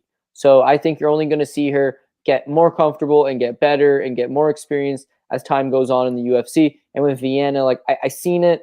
I don't expect to see much change there. And I don't know, like it's a fun little battle. It's a fun little scrap, but I think I got to go with who's going to be on top, who's got the better wrestling. So give me the BB Shark, Tabitha Ricci. There we go. That's the confidence that I need to inject on the Ricci side here, because I'm legitimately surprised at the amount of love that Polyana Viana is getting this week, but we'll see how it goes down when they actually. Last week, I was surprised with the amount of love that Frank Camacho is getting, and then I found myself thinking, well, okay, he does look like he's in really good shape, and you know what? I mean, he can't be stupid enough to just stand in front of this guy, but he is. But he is. That's the thing. Is that like people can have a great lean and they make great points, and it's definitely true. But sometimes you just gotta bite down and be like, what do I feel, right? Camacho, I don't know, whatever. I did to myself, right? You listen to people because you respect people's opinions. It's good to share thoughts. It's good to do all that jazz. But at the end of the day, like sometimes you got a feeling the guy's washed. The last 3 times you've watched him fight, he looked washed. He gets knocked out by Justin James, and you swore never again. But his Instagram looks pretty good right now. And this guy's dropping 3 units. Like, shit. Why did I see the abs on this man? Like, shit. I know. And then he just fights the world's worst game plan. Like, what can you do? And the same thing with, like, Rakic. The knee injury, that you can't foresee coming. Yep. But when he goes and says, that actually happened 3 weeks ago in training, it's like, man. You can't foresee that shit. You can never account for that stuff. Never. Like the whole Manny Pacquiao and Floyd Mayweather fight, right? Like apparently he had a shoulder injury going into that the Mayweather fight. And who's to know? How are you supposed to cap that? There's no way to cap that. So it comes with the game. It comes with combat sports. That's what we're signing up for whenever we put our hard-earned money down on these fighters. All right. Let's move on to the next right here. We got a middleweight scrap between Chidi Njokuani coming in as a minus 230 favorite. He's going up against Duško Todorovic coming in as a plus 190 underdog. Very interesting fight here, Cody, because Duško Todorovic used to be the belle of the ball for a lot of people, right? He was the guy usually with the chalk on his name. But after suffering 2 losses now to Punahele Soriano and Gregory Rodriguez, he did obviously pick up that victory over Maki Pitolo. People seem to be a little bit cold on this guy now. They're like, you know what? Let's look at the new hot thing on the block, and that's Chidi Njokuani, who's coming off a 16-second knockout over our fellow Canadian, Marc-Andre Barriault. But he was a slight underdog going into that fight. So what does 16 seconds show us that he's going to be able to go out there and do the same thing to Todorovic? Now, I get it. Todorovic, striking defense is a little sketchy, right? That guy keeps his chin up there. He can get dinged. I believe he's going to have a 4 to 6 inch reach disadvantage here as well. So that might help Chidi Njokuani in terms of getting from point A to point B, which is going to be his chin. So that obviously scares me in this position. But the reason that I backed Marc-Andre Barriault against Chidi Njokuani is something that Duško Todorovic is really good at doing. And that's mixing it up in the cage against the cage with the wall install tactic, right? Pushing his opponents up against the cage, getting some dirty boxing in there, getting some knees in there, and really just roughing them up him up in that spot, using his strength mainly to just keep his opponents pinned up against the cage. He tried doing it against Gregory Rodriguez, didn't work out. Rodriguez turned out to be the much stronger opponent there. He even mixed in a couple trips and some throws to get Todorovic onto the ground. But when you look back at Chitty's career, like that seems to be where he struggles most, when guys are able to engage with him in the clinch or in the grappling. Now he's losing to high-ish level guys in the Bellator scene, right? Rafael Carvalho, Andrei Koreshkov, those are just some of the names that are able to use their grappling against him. If Dushko looks to go out there and utilize his grappling and is able to get in on Chidi and Njokuani, push him up against the cage, he could have massive success in this fight. But it's just that striking defense is just not trustworthy enough because his durability, it's a little bit of a question mark. Got absolutely starched by Puna Soriano. Chidi Njokuani may not be as big of a power puncher as Puna, but he sure has that speed and explosiveness to get from his chin to your chin very quickly and put your lights out. So that's kind of my concern here. No way in hell am I paying minus 230 on Chidi Njokuani. I would rather take his KO prop here, which is likely his best path to victory. We're looking at plus 125 on him to knock out Dushko here. Because if this goes the full 15 minutes and he doesn't knock out Dushko, I see it being as one of those fights where Dushko is able to push him up against the cage and overpower him, use his grappling, and use his strength up against the cage to nullify the power and movement of Chidi. Not to mention smaller cage, right? So that obviously favors the grappler here and the guy looking to tie up his opponent. I think that's something that Dushko can do. He's been very successful with it in the past, and he has still looked to be utilizing that sort of game plan, even in his last couple of fights, even the Gregory Rodriguez loss that he took. So I'm going out on a limb here. I'm going to take Dushko here as the big dog, but taking him by decision at plus 480. I'm even seeing plus 500. I think he nullifies Chidi's range striking game by tying him up, pushing him up against the cage, and getting that control time, getting that dirty boxing in, and that should be able to. That should be enough for him to get his hand raised by decision in this spot. If you're looking at Chidi by KO, I feel like is the only way you can really play him, right? Minus 230 on a guy whose main win condition is knockout. Like, that seems a little bit too crazy for me. And of course, the chin is going to be on display for Todorovic to get hit, but I'm interested to see how he might look to adjust his game, maybe put an emphasis on his striking defense, maybe roll with the shots a little bit better so that he doesn't get knocked out, so that he can close the distance, get in on Chidi, and get to work with the dirty boxing and the clinching work. So give me Dushko plus 500 via decision. Now tell me why I'm wrong. Yeah, I think Chidi just made a lot of improvements. Like back in the day, I wasn't very fond of him because he was kind of one-dimensional. Of course, him and his brother Anthony Njokuani are just excellent with their Muay Thai striking, but his grappling is not very good, and his cardio is not very good, and he's just kind of a bit of a letdown, busted prospect. But spent a lot of time working on his grappling specifically, and recently just got awarded as BJJ black belt. Now, whereas I would normally think, oh, whatever, Chidi's got a black belt, ha ha ha. You saw him in the Contender Series against Mario Souza. His cardio looked career best. His grappling looked career best. Looked like this guy's going to be a problem, right? He's tying it together. And then, of course, with Barrio, it's not just he clipped Barrio and he knocked Marc-Andre Barrio out. Barrio never been knocked out in his entire career, right? I mean, he is durable. He's fought as high as 205 pounds and has fought in some heavy hitters. To knock him out is impressive. To knock him out in 16 seconds is very impressive. Chidi also fought to a draw one time against Simon Marcus in a Muay Thai fight. Like, his striking is top notch. It's that his wrestling and his cardio, grappling, that was always his kryptonite. I think now that he's shored up those elements of his game, it's going to allow him to let those strikes go, not be as worried about getting taken down, not be as worried about, tiring out. And I think it should just allow him to flow a little bit better. He's got 7 pro losses, so it's like, oh, well, he's kind of washed, right? But look at the losses. Rafael Carvalho, former world champion. John Salter, former world title challenger. Andrei Koreshkov, former world champion. All the 3 losses prior to that, which were 10 years ago, Jeremy Kimball made it to the UFC later on. Brandon Thatch made it to the UFC later on and actually knocked out George St. Pierre with a head kick in a training fight one time. Faraz was pissed about that. George Lopez made it to the UFC. And Warren Thompson, which is one of the highly decorated American Muay Thai fighters of the last decade. So quite literally all of his losses are some notable opponent, right? And especially the last 3 being to Bellator's best of the best, really. I can kind of feel for him a little bit, right? He's gone through lots of experience. He's had ups, he's had downs. His wins are super impressive, man. He's got wins over Max Griffin. He's got a win over Andre Fiallo in just 21 seconds. He's got a win over, of course, that knockout win over Barrio his last time out. Hisaki Kato, the guy that beat Joe Schilling twice, Melvin Gillard, who was fat and washed at the time, but all the same, he's actually beaten a good level. He's lost to a very high level. He just never really found his footing. And now 3-fight winning streak, finally found that maturity, finally been spending a lot of time on his grappling. Cardio seems to be good. I really think like he's coming into his own. The way that Dusko fights, his head way up in the air, doesn't move it from side to side, and comes straight at you. He's a defensive liability. If he can get you to the ground, great. If not, he's going to get knocked out standing. Now, this is a pattern of the last 3 fights, really, because Daquan Townsend's not going to do anything, right? So you throw that one out the window and just actually, this one's super interesting. You know Teddy Ash, right? Our boy Teddy Ash from Alberta. That's a fight that I've kind of like. I feel like will have an impact on this one. How he dealt in that fight. He just held Teddy Ash against the cage. Yeah. Lots of cage control. Teddy Ash outstruck him 109 to 102. Right? He outstruck him, and he landed 109 significant strikes. Teddy Ash, the middleweight, who fights at 85. I think he's retired now. Local Alberta guy, tough old Unified champ. Back when Unified was just, lowly at Canadian MMA. Now it's the best Canadian MMA. But he got hit a lot. That's your first red flag. But Daquan's not going to do anything about it, so you get the pass there. Puenahale dropped him twice.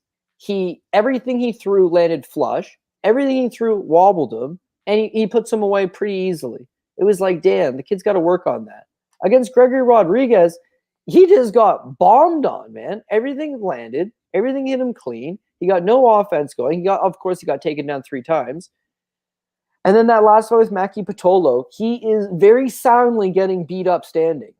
And then Maki does a bonehead decision and decides to engage in some grappling, and then Dusko's able to take over. But at no point in his last 3 fights, to me, has his striking really looked all that good. He's super hittable. He's a dead money target, and a guy with power is going to capitalize. I would think Chidi is going to capitalize. If, for whatever reason, Dusko's able to get him up against the cage, a regular guy, sure, grind him up against the cage. Not the case with Chidi. Chidi's got such a nasty Muay Thai background that his clinch game is all knees and elbows. You don't want to clinch up with him for a prolonged period of time. He's going to slash you up. If you do get him to the ground, well, he does have a black belt now, so at least he's not a total fish out of water. And normally I would say just drown him. Dusko's got good cardio. Take this guy deep and drown him in some deeper waters. It looks to me like Chidi has maybe improved that aspect of his game as well. So I think he's dangerous. If you weren't going to pull the trigger straight up on Chidi inside the distance or Chidi by knockout, whatever the case may be, I like the under 1.5. I think Chidi either does catch him and knock him out in the first round, or Dusko is able to somehow walk through the fire, not get burned, get a hold of him, rip him to the ground, and then at that point, put a pace on him. And I think both scenarios are under 1.5. At plus 130, it's a good-looking price tag. I do expect violence in this fight. I'm just thinking Chidi Bang Bang is the one that's going to get the job done. Yeah, I'm looking forward to seeing it, right? Like, there's somebody in the comment section saying, I hate Chidi. I don't hate Chidi. And there's only ever been 2 fights that I've ever broken down him for you guys, including this one. I picked against him twice. Yes, not saying I always pick against him. It's only been 2 times that I've ever had to break down his fights. I just think they've both been stylistically bad matchups for him, but we'll see if he's able to answer the call. He did it last time against our guy, Marc-Andre. Let's see if he can do it here against Dusko Todorovic. All right, let us move on to the co-main event here. Big fight here at 170 pounds. We got the veteran Santiago Ponzinibbio taking on the streaking Michel Pereira. In terms of odds, we got Pereira as a slight favorite at minus 125, plus 105 the return here on Santiago Ponzinibbio. I was a little bit bewildered that Michel Pereira was actually the slight favorite in this spot. Now, I get it. Ponzinibbio, the 3 fights he's had since coming back from that close to, career-ending infection or whatever he was dealing with, hasn't looked the greatest, right? He got knocked out by Li Jingliang in his return fight. Let's chalk that up to ring rust and just getting comfortable back in the cage. Goes out there, wins his next fight against Miguel Baeza after getting, pretty much touched up for the majority of that first round, digs deep and gets into that veteran skill set, and then takes out Miguel Baeza in rounds 2 and 3. Then the next fight against Jeff Neal, very close fight there, loses a split decision, but I think people are starting to underrate Jeff Neal again, right? Remember when Jeff Neal was the shit main event slot against Wonderboy Thompson? If I'm not mistaken, he was a slight favorite in that spot as well. Loses that fight now. People are hopping off the Jeff Neal train, but very competitive fighter still, and still has the skill sets to be a top 10 guy, in my opinion. Jeff Neal, that is. So close competitive fight for Santiago Ponzinibbio. Now he's going up against Michel Pereira, who's still flashy to a certain extent, but really showing his growth inside the game. As fights go deeper into the rounds, he starts looking for the grappling. He starts looking to take guys down and tries to grind them out, where his gas tank may not be the best later in rounds. But I feel like with Santiago Ponzinibbio, he's going to be dealing with the guy who's putting numbers on him, who's going to be attacking that lead leg and really trying to nullify the jumping and the spinning and the crazy attacks of Michel Pereira, and really putting or making it difficult for Pereira to use one of his best advantages in his fights, which is usually his speed. He's very quick in terms of, throwing up head kicks or even just throwing his shots, blitzing attacks, all that stuff. He's very fast, and that's why he's able to get to the target a lot faster than his opponents. But Pons, he has those question marks around him. Again, not looking the greatest since coming back from that infection. He's getting up there in age. I believe he's 35 years old at this point in time. But I feel like if his durability holds up, he should be able to put together a solid game plan here by outpointing Michel Pereira, beating up that lead leg, using his combinations, and really stalking Pereira for the majority of this fight. I think that the only way Pereira really wins this fight is if he knocks him out. Pereira by knockout plus 300. Otherwise, I think Ponzinibbio just chips away at him. Pons has a great gas tank to go the full 15 minutes if he needs to. And I think that his takedown defense will hold up here against Pereira, who's, in my opinion, not the greatest takedown guy, but he's been taking advantage of guys who weren't really expecting him to go out there and grapple. Chaos Williams, Nico Price, most importantly, right? I lean with the Pons here. I do believe he is on a decline, but I still believe he is the better fighter in this matchup. I think he touches up Pereira for the majority of 15 minutes, goes the distance, is minus 150. Ponzinibbio by decision is currently sitting at plus 215. I'm very close to pulling the trigger on Ponzinibbio here, but I've seen some love on Pereira, so I'm looking forward to seeing if that line on Ponzinibbio starts to widen closer to fight time. But yeah, sign me up for the veteran here at underdog odds, especially via decision. Am I too high on Pons here, or what do you see? Yeah, honestly, I think the lines maker's got us right. It's a 50-50 fight. Like, I can see it going both ways for sure. And I don't really have a strong lean on it. Ponzinibbio, he has the volume, so in theory, he should go out there and just put up the superior numbers. He's an excellent striker. He's got hand speed. He's kind of got it all. As you mentioned, he's got 15-minute cardio or 3-round cardio. Perfect. All good stuff. I look at the decline, though. The decline's important to me because his last couple fights before, Neil Magny, Mike Perry, Gunnar Nelson, he eye poked him, so I won't give him too much credit for that one. But the guy's looking as good as any. He's a top 5 contender. And then the infection, and then the layoff, and then he's a little bit older. You come back and you get knocked out by Jingliang Li. The Miguel Beza fight, the first round, he looked awful. He is getting teed off on by Beza. And then, Beza's got this thing where after the first round, he tends to get real tired, right? So it becomes a bit of a wild, reckless fight after that. Santiago Ponzinibbio does an excellent job of taking that fight over and winning it. But he was in a really close competitive fight with Miguel Beza and took a lot of damage in that fight, I thought. And then, of course, his last fight with Jeff Neal, the frustrating thing here, if you were a Ponzinibbio backer, is that he may have won the first round, he won the second round, and then he definitely lost the third, especially with that big combo near the end of it. But at the same time, the first round's super close. How do you score the first round? And two of the judges decide to go with Jeff Neal because it all comes down to impact. When Jeff Neal lands, it's a big impactful shot. That's what they decide to side on, not volume. Volume is Santiago Ponzinibbio's side. It was who's landing the bigger shots. And to me, I think that's going to be the same case against Pereira. He's going to probably land the volume. He's probably going to land a couple leg kicks, a couple jabs, try to find his range. But when Pereira explodes, he explodes with that one big shot. It's the more impactful, most meaningful shot. And I feel like the judges might be inclined to go with that. I mean, it's in the apex. It's small. It's a small cage. It's got the acoustics. Everything's going to sound a lot bigger. And with Pereira, yes, he is capable of exploding, but he's been fighting a lot smarter lately. He can fight 15 minutes. He can grapple if he needs to. He can throw crazy stuff if he needs to. He can settle back on his jab if he needs to. I could see both guys winning the fight. I really could. I just got a feeling that more often than not, we're going to bank up some rounds here.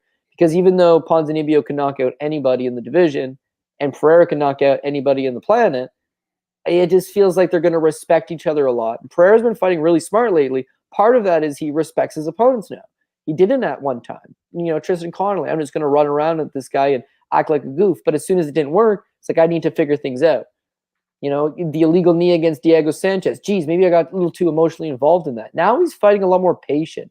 I think that patience can allow him to stay to the outside for the most part. Land the big shots, step in the pocket when he needs to, do something flashy when he needs to, maybe try to mix in a takedown if he needs to. But I don't have a whole lot of confidence on this fight, to be honest with you. And then when you talk about overs, minus 310 for the over 1.5, minus 185 for the over 2.5. I've never seen these guys' bodies of work. Like, the props don't look good on this fight. The money line is accurate, but it's a closely contested fight. I can't say for sure one side or the other. I would load up on Ponzinibbio if I thought he was Ponzi of old. He just seems like he's a little bit washed, maybe a little bit over the hill. And that would be a bad spot to be in against Pereira, who's not young by no means. He just seems, a lot fresher, more dynamic, less damage, less mileage, right? So talking with you, you're persuading me to go with Ponzinibbio, but for right now, I'm just leaning towards a pass altogether. And regardless of the decision, it's going to be low on the list of priorities.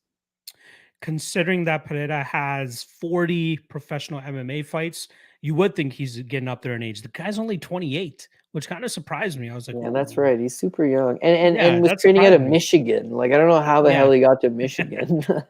Guy's got a crazy story. Even the Tristan Connolly fight, he's like, yeah, I didn't have a coach. He showed up with no coach. Like, who does that?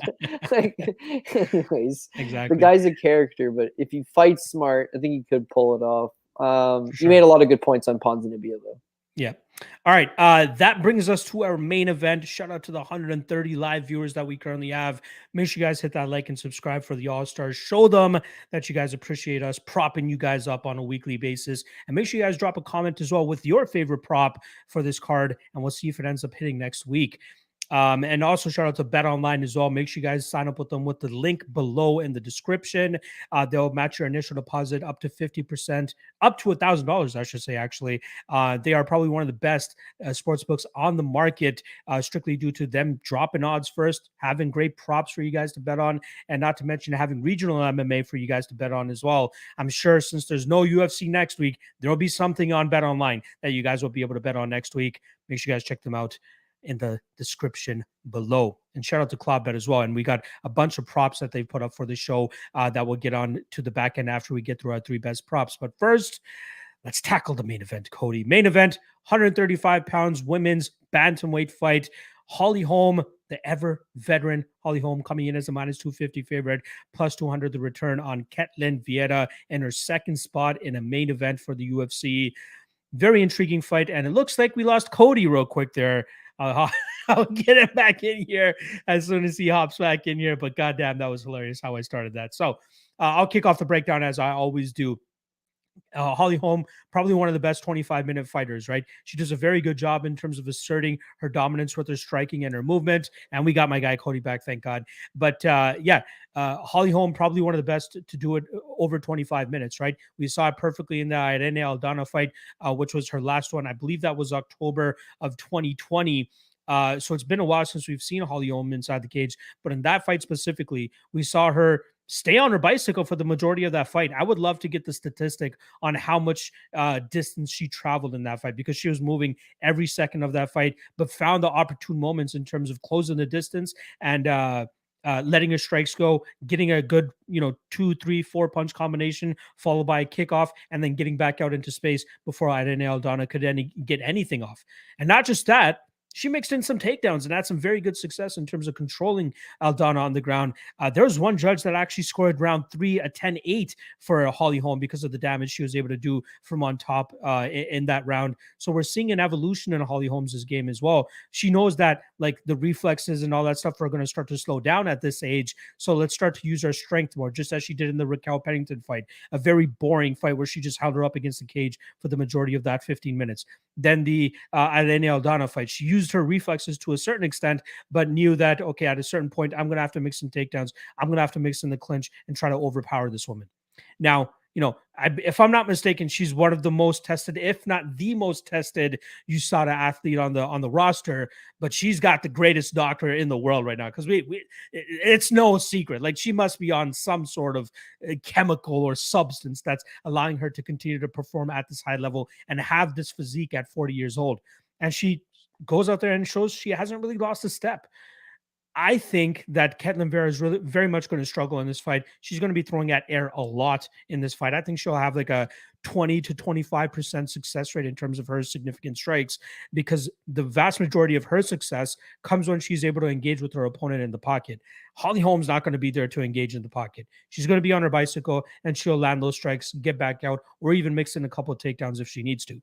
I believe it was round 3 or round 4 against Miesha Tate for Vieira where I saw the exact game plan where I think that Holly Holm is going to use. Mix in a little bit of that clinch work up against the cage, try to go for takedowns. If you're unsuccessful in terms of doing that, stay on your bicycle and just close the pocket every now and then, landing your shots and getting back out before Vieira can get anything off. So I think we see a Holly Holm of old in this spot. I don't even mean the pun there, even though she's 40 years old here. I do still think that we see her go out there and put on a pretty damn good performance here. I think the only way Vieira wins this fight, knockout, right? And she doesn't really have that many knockouts to her record, which is why we're getting Vieira by knockout at plus 1100 now. So yeah, if Holly Holm has lost a step, she'll probably eat a big shot from Vieira and go down.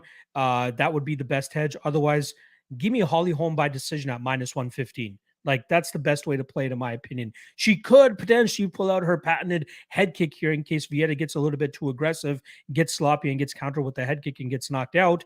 That is absolutely a possibility. Plus 450 on Holly Holm to win by knockout. But I think based on how things have been going, based on this stage of her career, she wants to play it as safe as possible. Get her shots in, get out.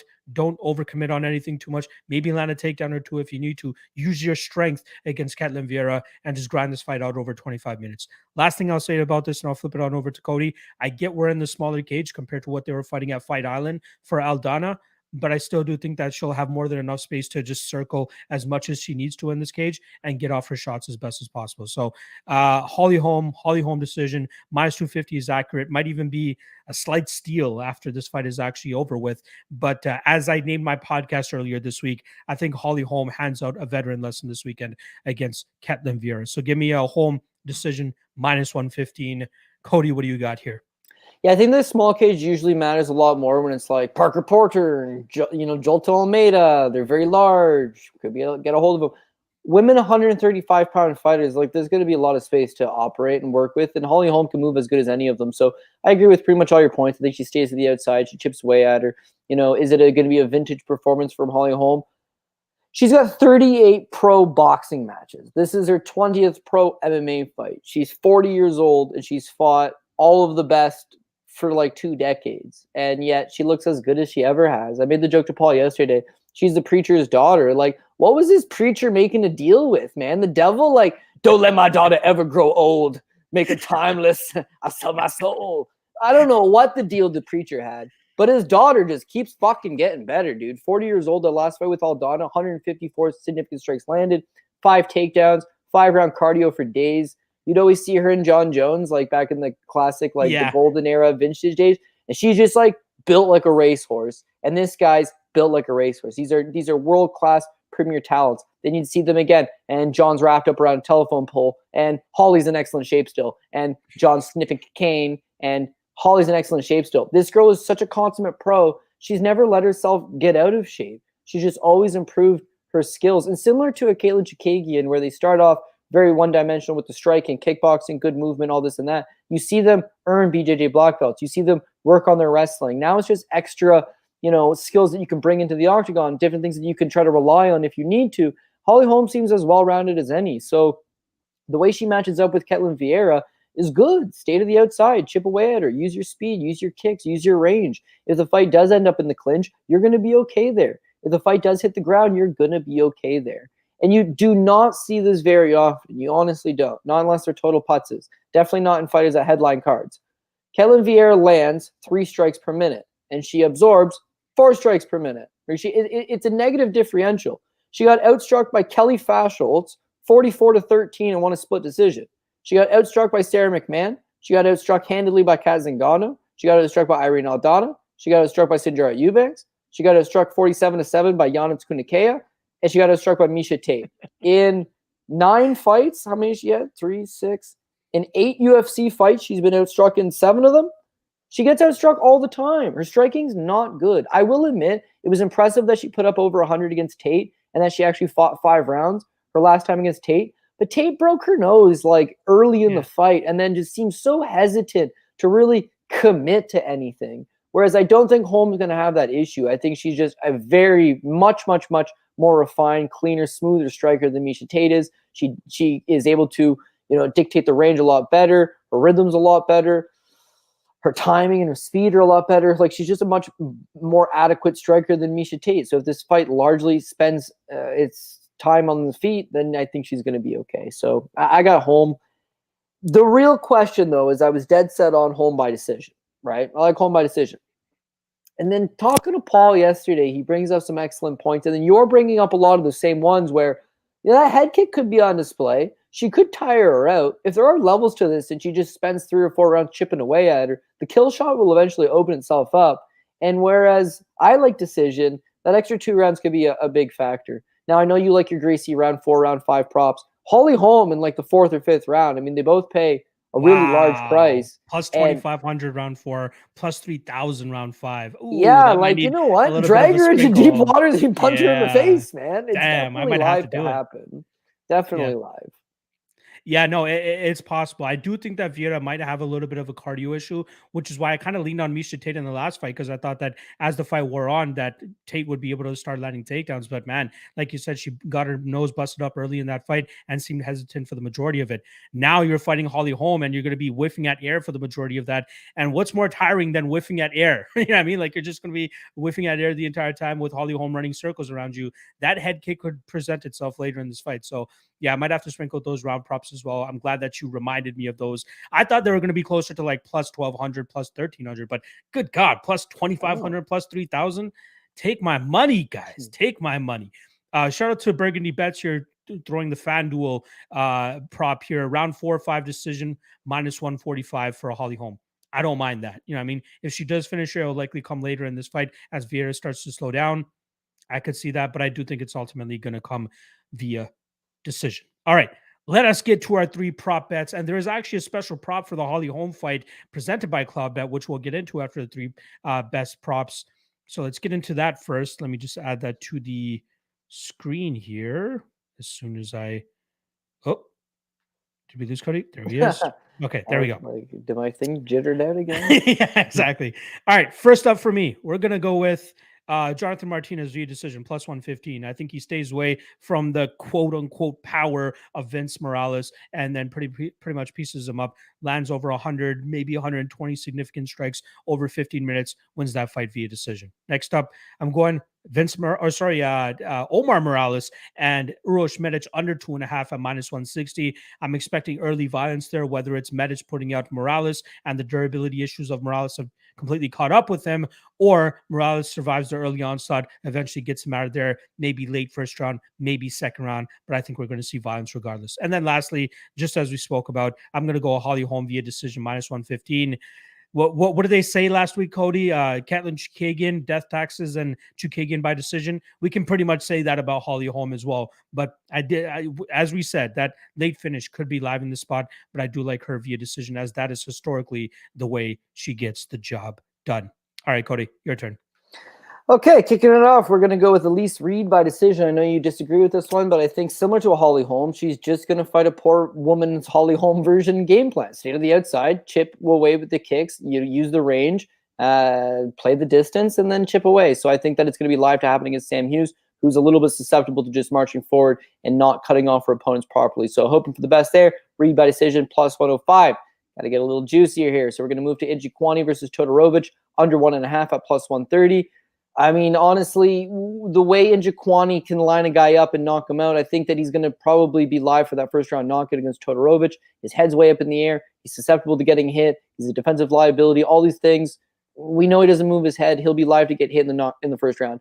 But the guy honestly does put a pace on people. And if for whatever reason Chidi Njokuani goes for broke in that first round and can't make it happen, I think the tide could start to turn in Todorovic's favor. And regardless, Todorovic either survives early and finishes, or Chidi Njokuani is going to catch him. I'm hoping for the former, not the latter. The latter, not the former. Chidi just catches him and puts him away. But regardless, under 1.5 on both sides seems good to me. And then capping it off, we're going to Omar Morales by knockout plus 190. As you mentioned in your breakdown, you got Morales and Medic on the under 2.5. You just think it's going to be violence one way or another. Someone's going to get knocked out. I agree. I just think Omar Morales has shown great durability at this point, never been knocked out. You haven't seen his gun power in a while, but I think this is a good fight. Return to 155 pounds for him to put it all together. So, I mean, little saying of mine is if it comes from Alaska FC, it ain't for me. And I think Euro Medic is going to eventually take the fall here. So, sign me up for some Omar Morales plus 190 by knockout. I like it. I like it. All right, let's move on to the Cloudbet special props that they got posted for us this week. As I said, as it pertains to the main event, they got a pretty good one here with Holm, and you can bet on how many significant strikes she's actually going to land in this fight. Now, they don't just go with the, over under 100 significant strikes. They give you guys like legitimate spots here. So under 64 strikes plus 350, 65 to 90 strikes plus 375, 91 to 115 is plus 325, and over 116 is plus 150. Cody, which one would you lean on there? 116 and over. I mean, I think you saw Misha Tate land 122 her last time out. 5 rounds definitely matters. And with Holm, she just landed 154 against Irene Aldana. The thing is, Irene Aldana is actually a fairly well-regarded not professional boxer, but a good boxer, good striker within the division. I think Holm is an output fighter. Vieira is someone who absorbs more strikes than she lands herself. Tailor-made for over 116 and at plus 150. I like that line. I like it. Total completed rounds for all 11 fights. We got over under 22.5 rounds. I'm leaning on the over, as I do think that we'll see more decisions on this fight card than anything. What do you think here? Over under 22.5 rounds total for the full fight card. I think I'm thinking over, but by quick math, let's say you got 5 out of the main event, 3 out of the co-main, that's 8, 1 out of the Chidi, 9.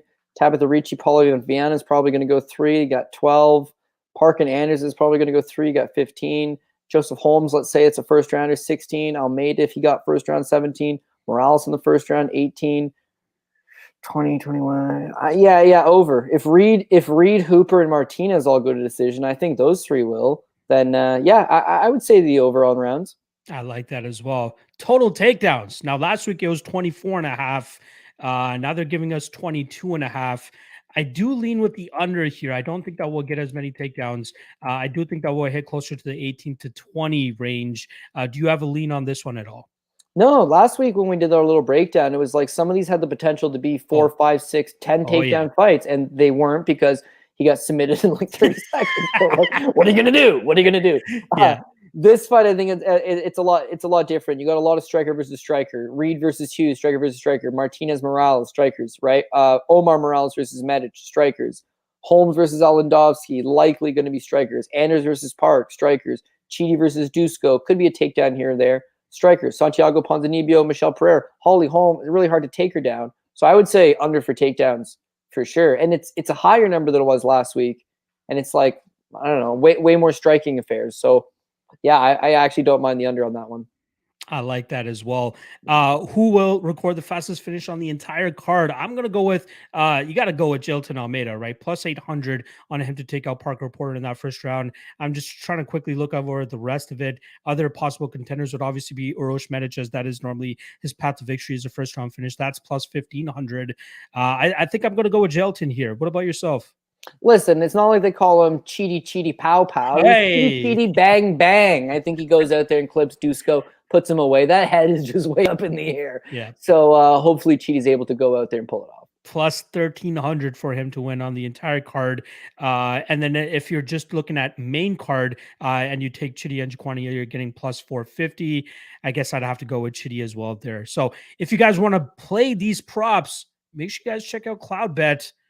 Link is in the description below. They are the first crypto currency sportsbook in the world. If you do not have access to them, you can have access to them, if you know what I mean. So figure out your ways. You guys can get onto them. Shout out to Cloudbet for supporting the show. And obviously shout out to BetOnline as well. Links to both of those bookies are in the description below. Show them some love and let them know that we sent you by using those links. And again, appreciate the 120 live viewers that we currently still have with us on the back end of this show. Cody, once again, I'll give you the platform here for anything you want to say on the back end, and then I'll wrap this thing up. No, honestly, like I just haven't really been active on Twitter lately. I got a zillion other things going on. My intention is to definitely get back at it and get back to business and hopefully right the ship and go back. But I do like once in a while we'll see something on my phone. I see it in the comment sections. Some people hit me up, but like you guys are a good group of people, man. Like the support's been there. You have a couple bad weeks. I think people are understandable. People understand that there's a lot of variables to the game, and like everyone's been nothing but short of supportive. So normally I would say, oh, check me out on Twitter at CJ Saftic. Like I can't guarantee that I would reply as I normally would. Just do have a lot of things on my plate, but it's not like lack of confidence. Like I'm not feeling down on myself, and I think part of that is the reception's been awesome. So again, Paul told me there's a couple people shitting on me online, and I would expect that too. I haven't seen it, so I don't know.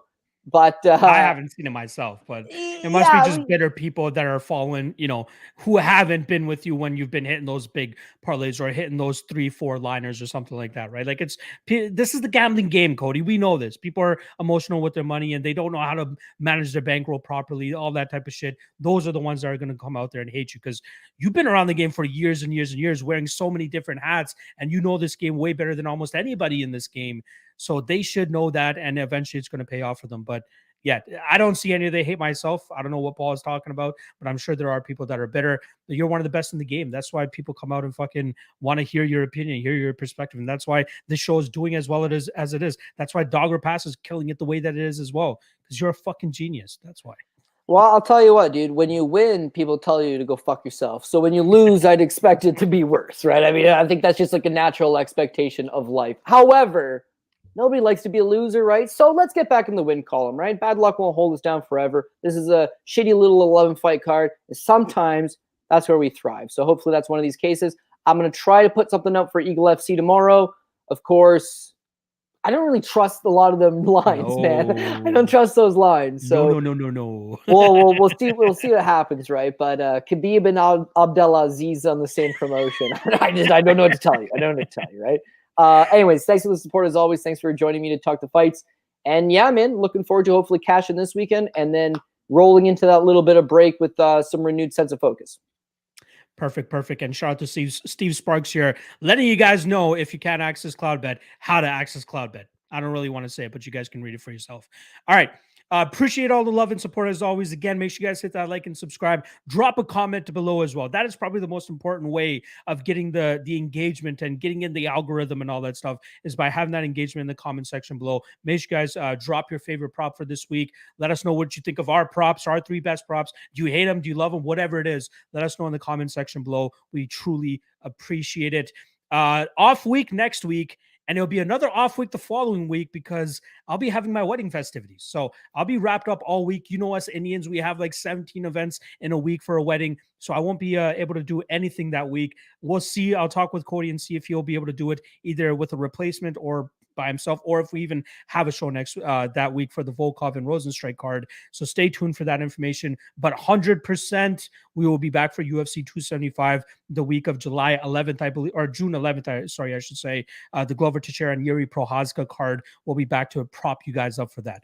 On behalf of myself and Cody, appreciate you guys joining us as always, and good luck on your best this week. We'll see you guys in 2 or 3 weeks, hopefully after hitting a Cody PRP, because that would be even better. Let's fucking go.